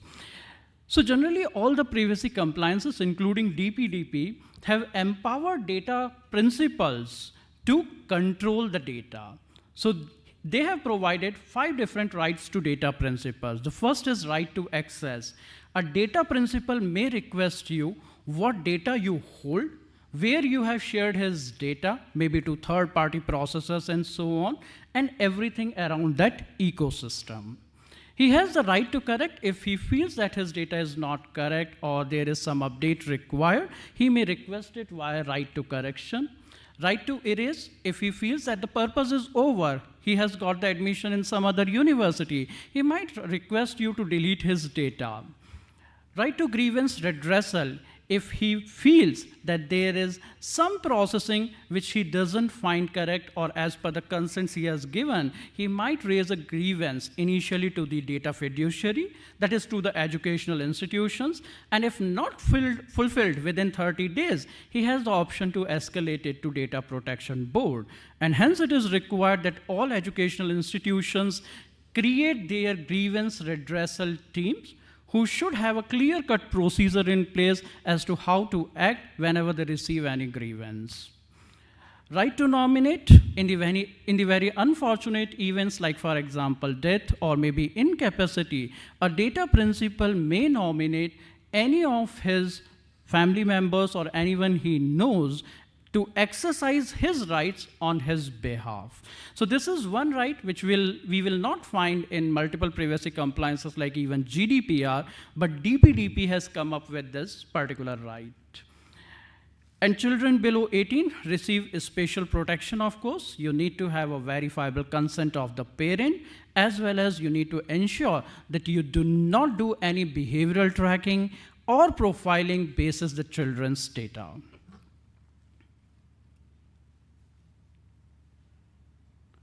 Coming to data fiduciary, we already discussed the educational institutions who are governing what data to be collected and for what purpose are the data fiduciary. And you have obligations to ensure that you follow the principles of data processing that we discussed, including data minimization, storage limitation, have lawful basis, etc. In addition, provide clear and prior notice to the data principals. Whenever you are collecting any data, you have to ensure that you take the consent from the student, and then that consent has to be very granular. It should not be misleading or ambiguous in any way. Handle data principal requests and grievances that we discussed. So you have to ensure that you provide a platform to your data principals so that they can raise their right requests, and accordingly your teams can handle those requests by either providing them the information requested or deleting their data and so on.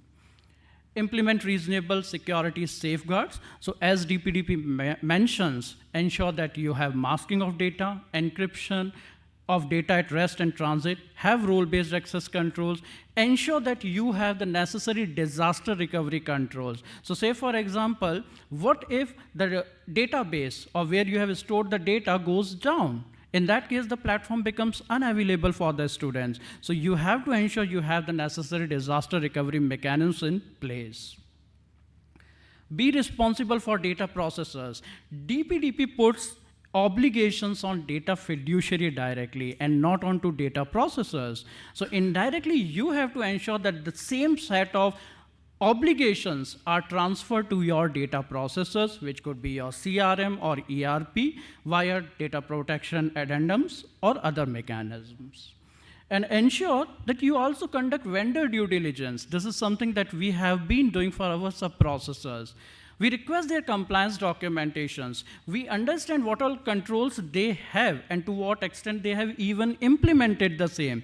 And we ensure that whatever risks or gaps are identified, we get those fixed with them. Breach reporting. MIT says that there is 72 hours within which you have to notify the Data Protection Board and the subsequent data principals which are impacted for any breach. It could be a breach at your end, it could be a breach via any of your processors and so on. But ultimately the obligation is on to the data fiduciary. Yes. Sure. I'm just wrapping in 10 minutes. 5 minutes? Okay. This is about data processes. So all the third-party platforms that you're using, be it your CRM, ERP, and others, those are your sub-processors, and you have to ensure that they also have the necessary security posture in place. So ensure compliance so that they are setting up the controls. They should assist you in case of any consent management, data principal rights, and other things with the necessary assistance. Engage sub-processor. They should engage any sub-processor only with your written consent, so that, there is no data flow to any unauthorized processor in any case. Process personal data only on documented instructions of the educational institutions and implement necessary safeguards.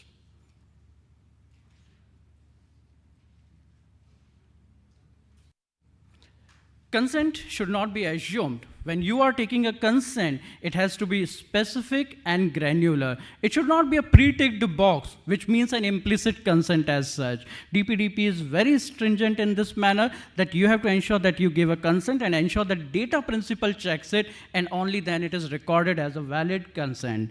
And you should provide a mechanism to the data principal to withdraw or modify his consent also. And ensure that you have a record of consent which cannot be tampered with, because if it is tampered, then your entire consent mechanism has gone for a toss.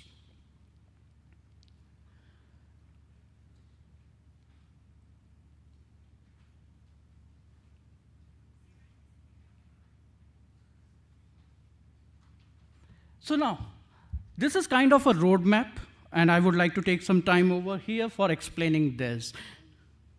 I will just wrap it up. Okay. Coming to the first point, you have to conduct a data mapping exercise, because most of us do not know where our data is residing, who has access to it. So this is an exhaustive process, and especially when we did it, it was which is data principals data you have, that to what category of data, where is it stored, what's your legal basis, whom it is shared with, maybe all the sub-processors, does it meet the country transfer requirements of DPDP and so on. So this is an exhaustive exercise that you have to perform and accordingly build the controls.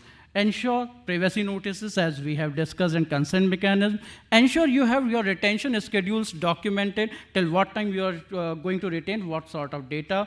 Ensure all the security controls are there, breach protocols, and ensure your staff is trained around the same so that they can adhere to these things. The last thing is,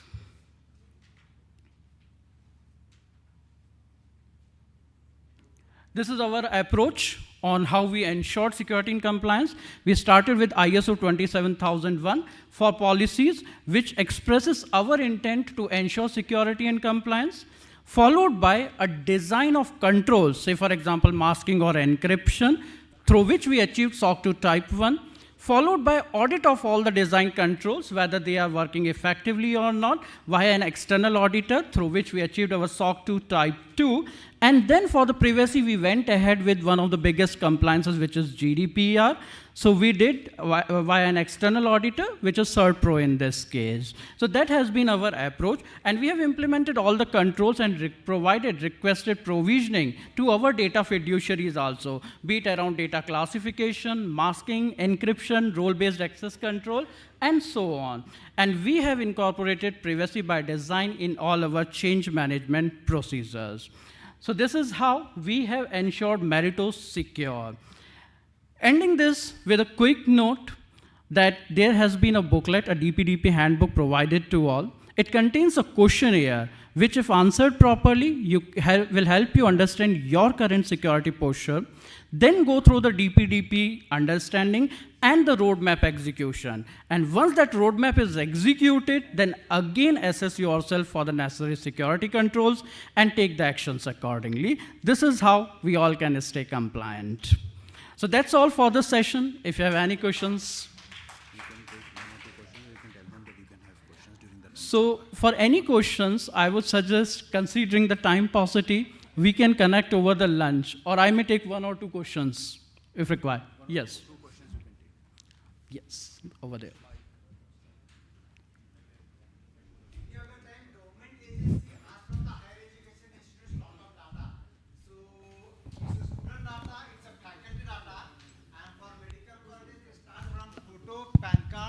Aadhaar card, address, date of birth, everything.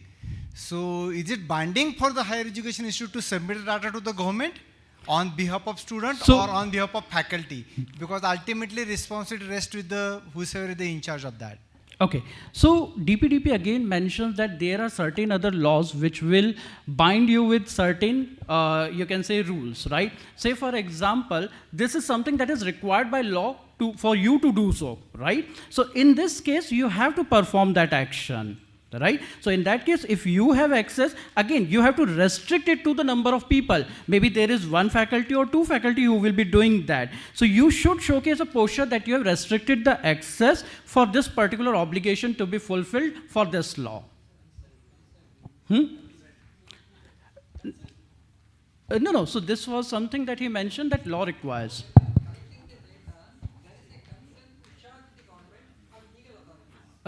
Yes, we can do that, but at the same time, government has, you can say, given a kind of bypass for that to researchers as well as to certain other provisions as required by the government themselves. Well, yes. The CET exams or similar exams are being conducted, and their results are withheld with the organizations, government, either it's a government or a private organization. And then they sell it to the institutes.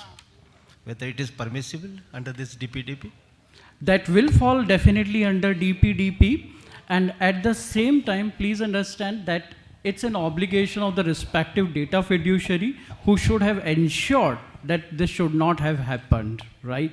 So that falls under the purview of DPDP. So rest of the questions we will take up over the lunch. Thank you so much, and stay compliant.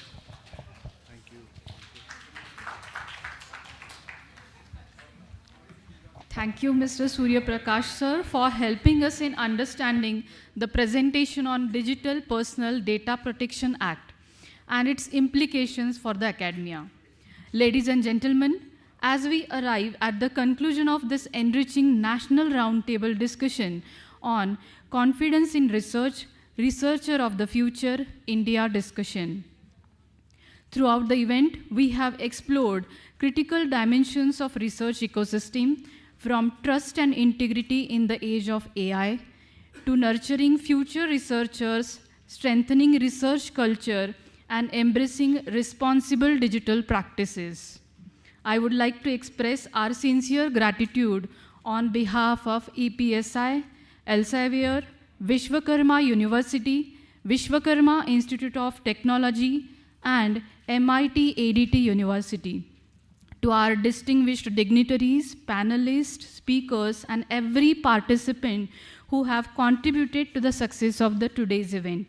Let us continue to work together towards building a vibrant, ethical, innovative, and globally respected research ecosystem for the future generations. Thank you for your presence, participation, and valuable contribution.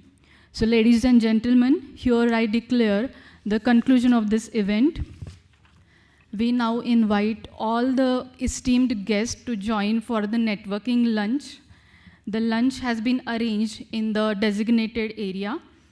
May I request organizing team, faculty members, and volunteers to kindly assist our guests and then towards the lunch venue. Thank you once again for your gracious presence. Have a wonderful afternoon ahead. Thank you.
And I thought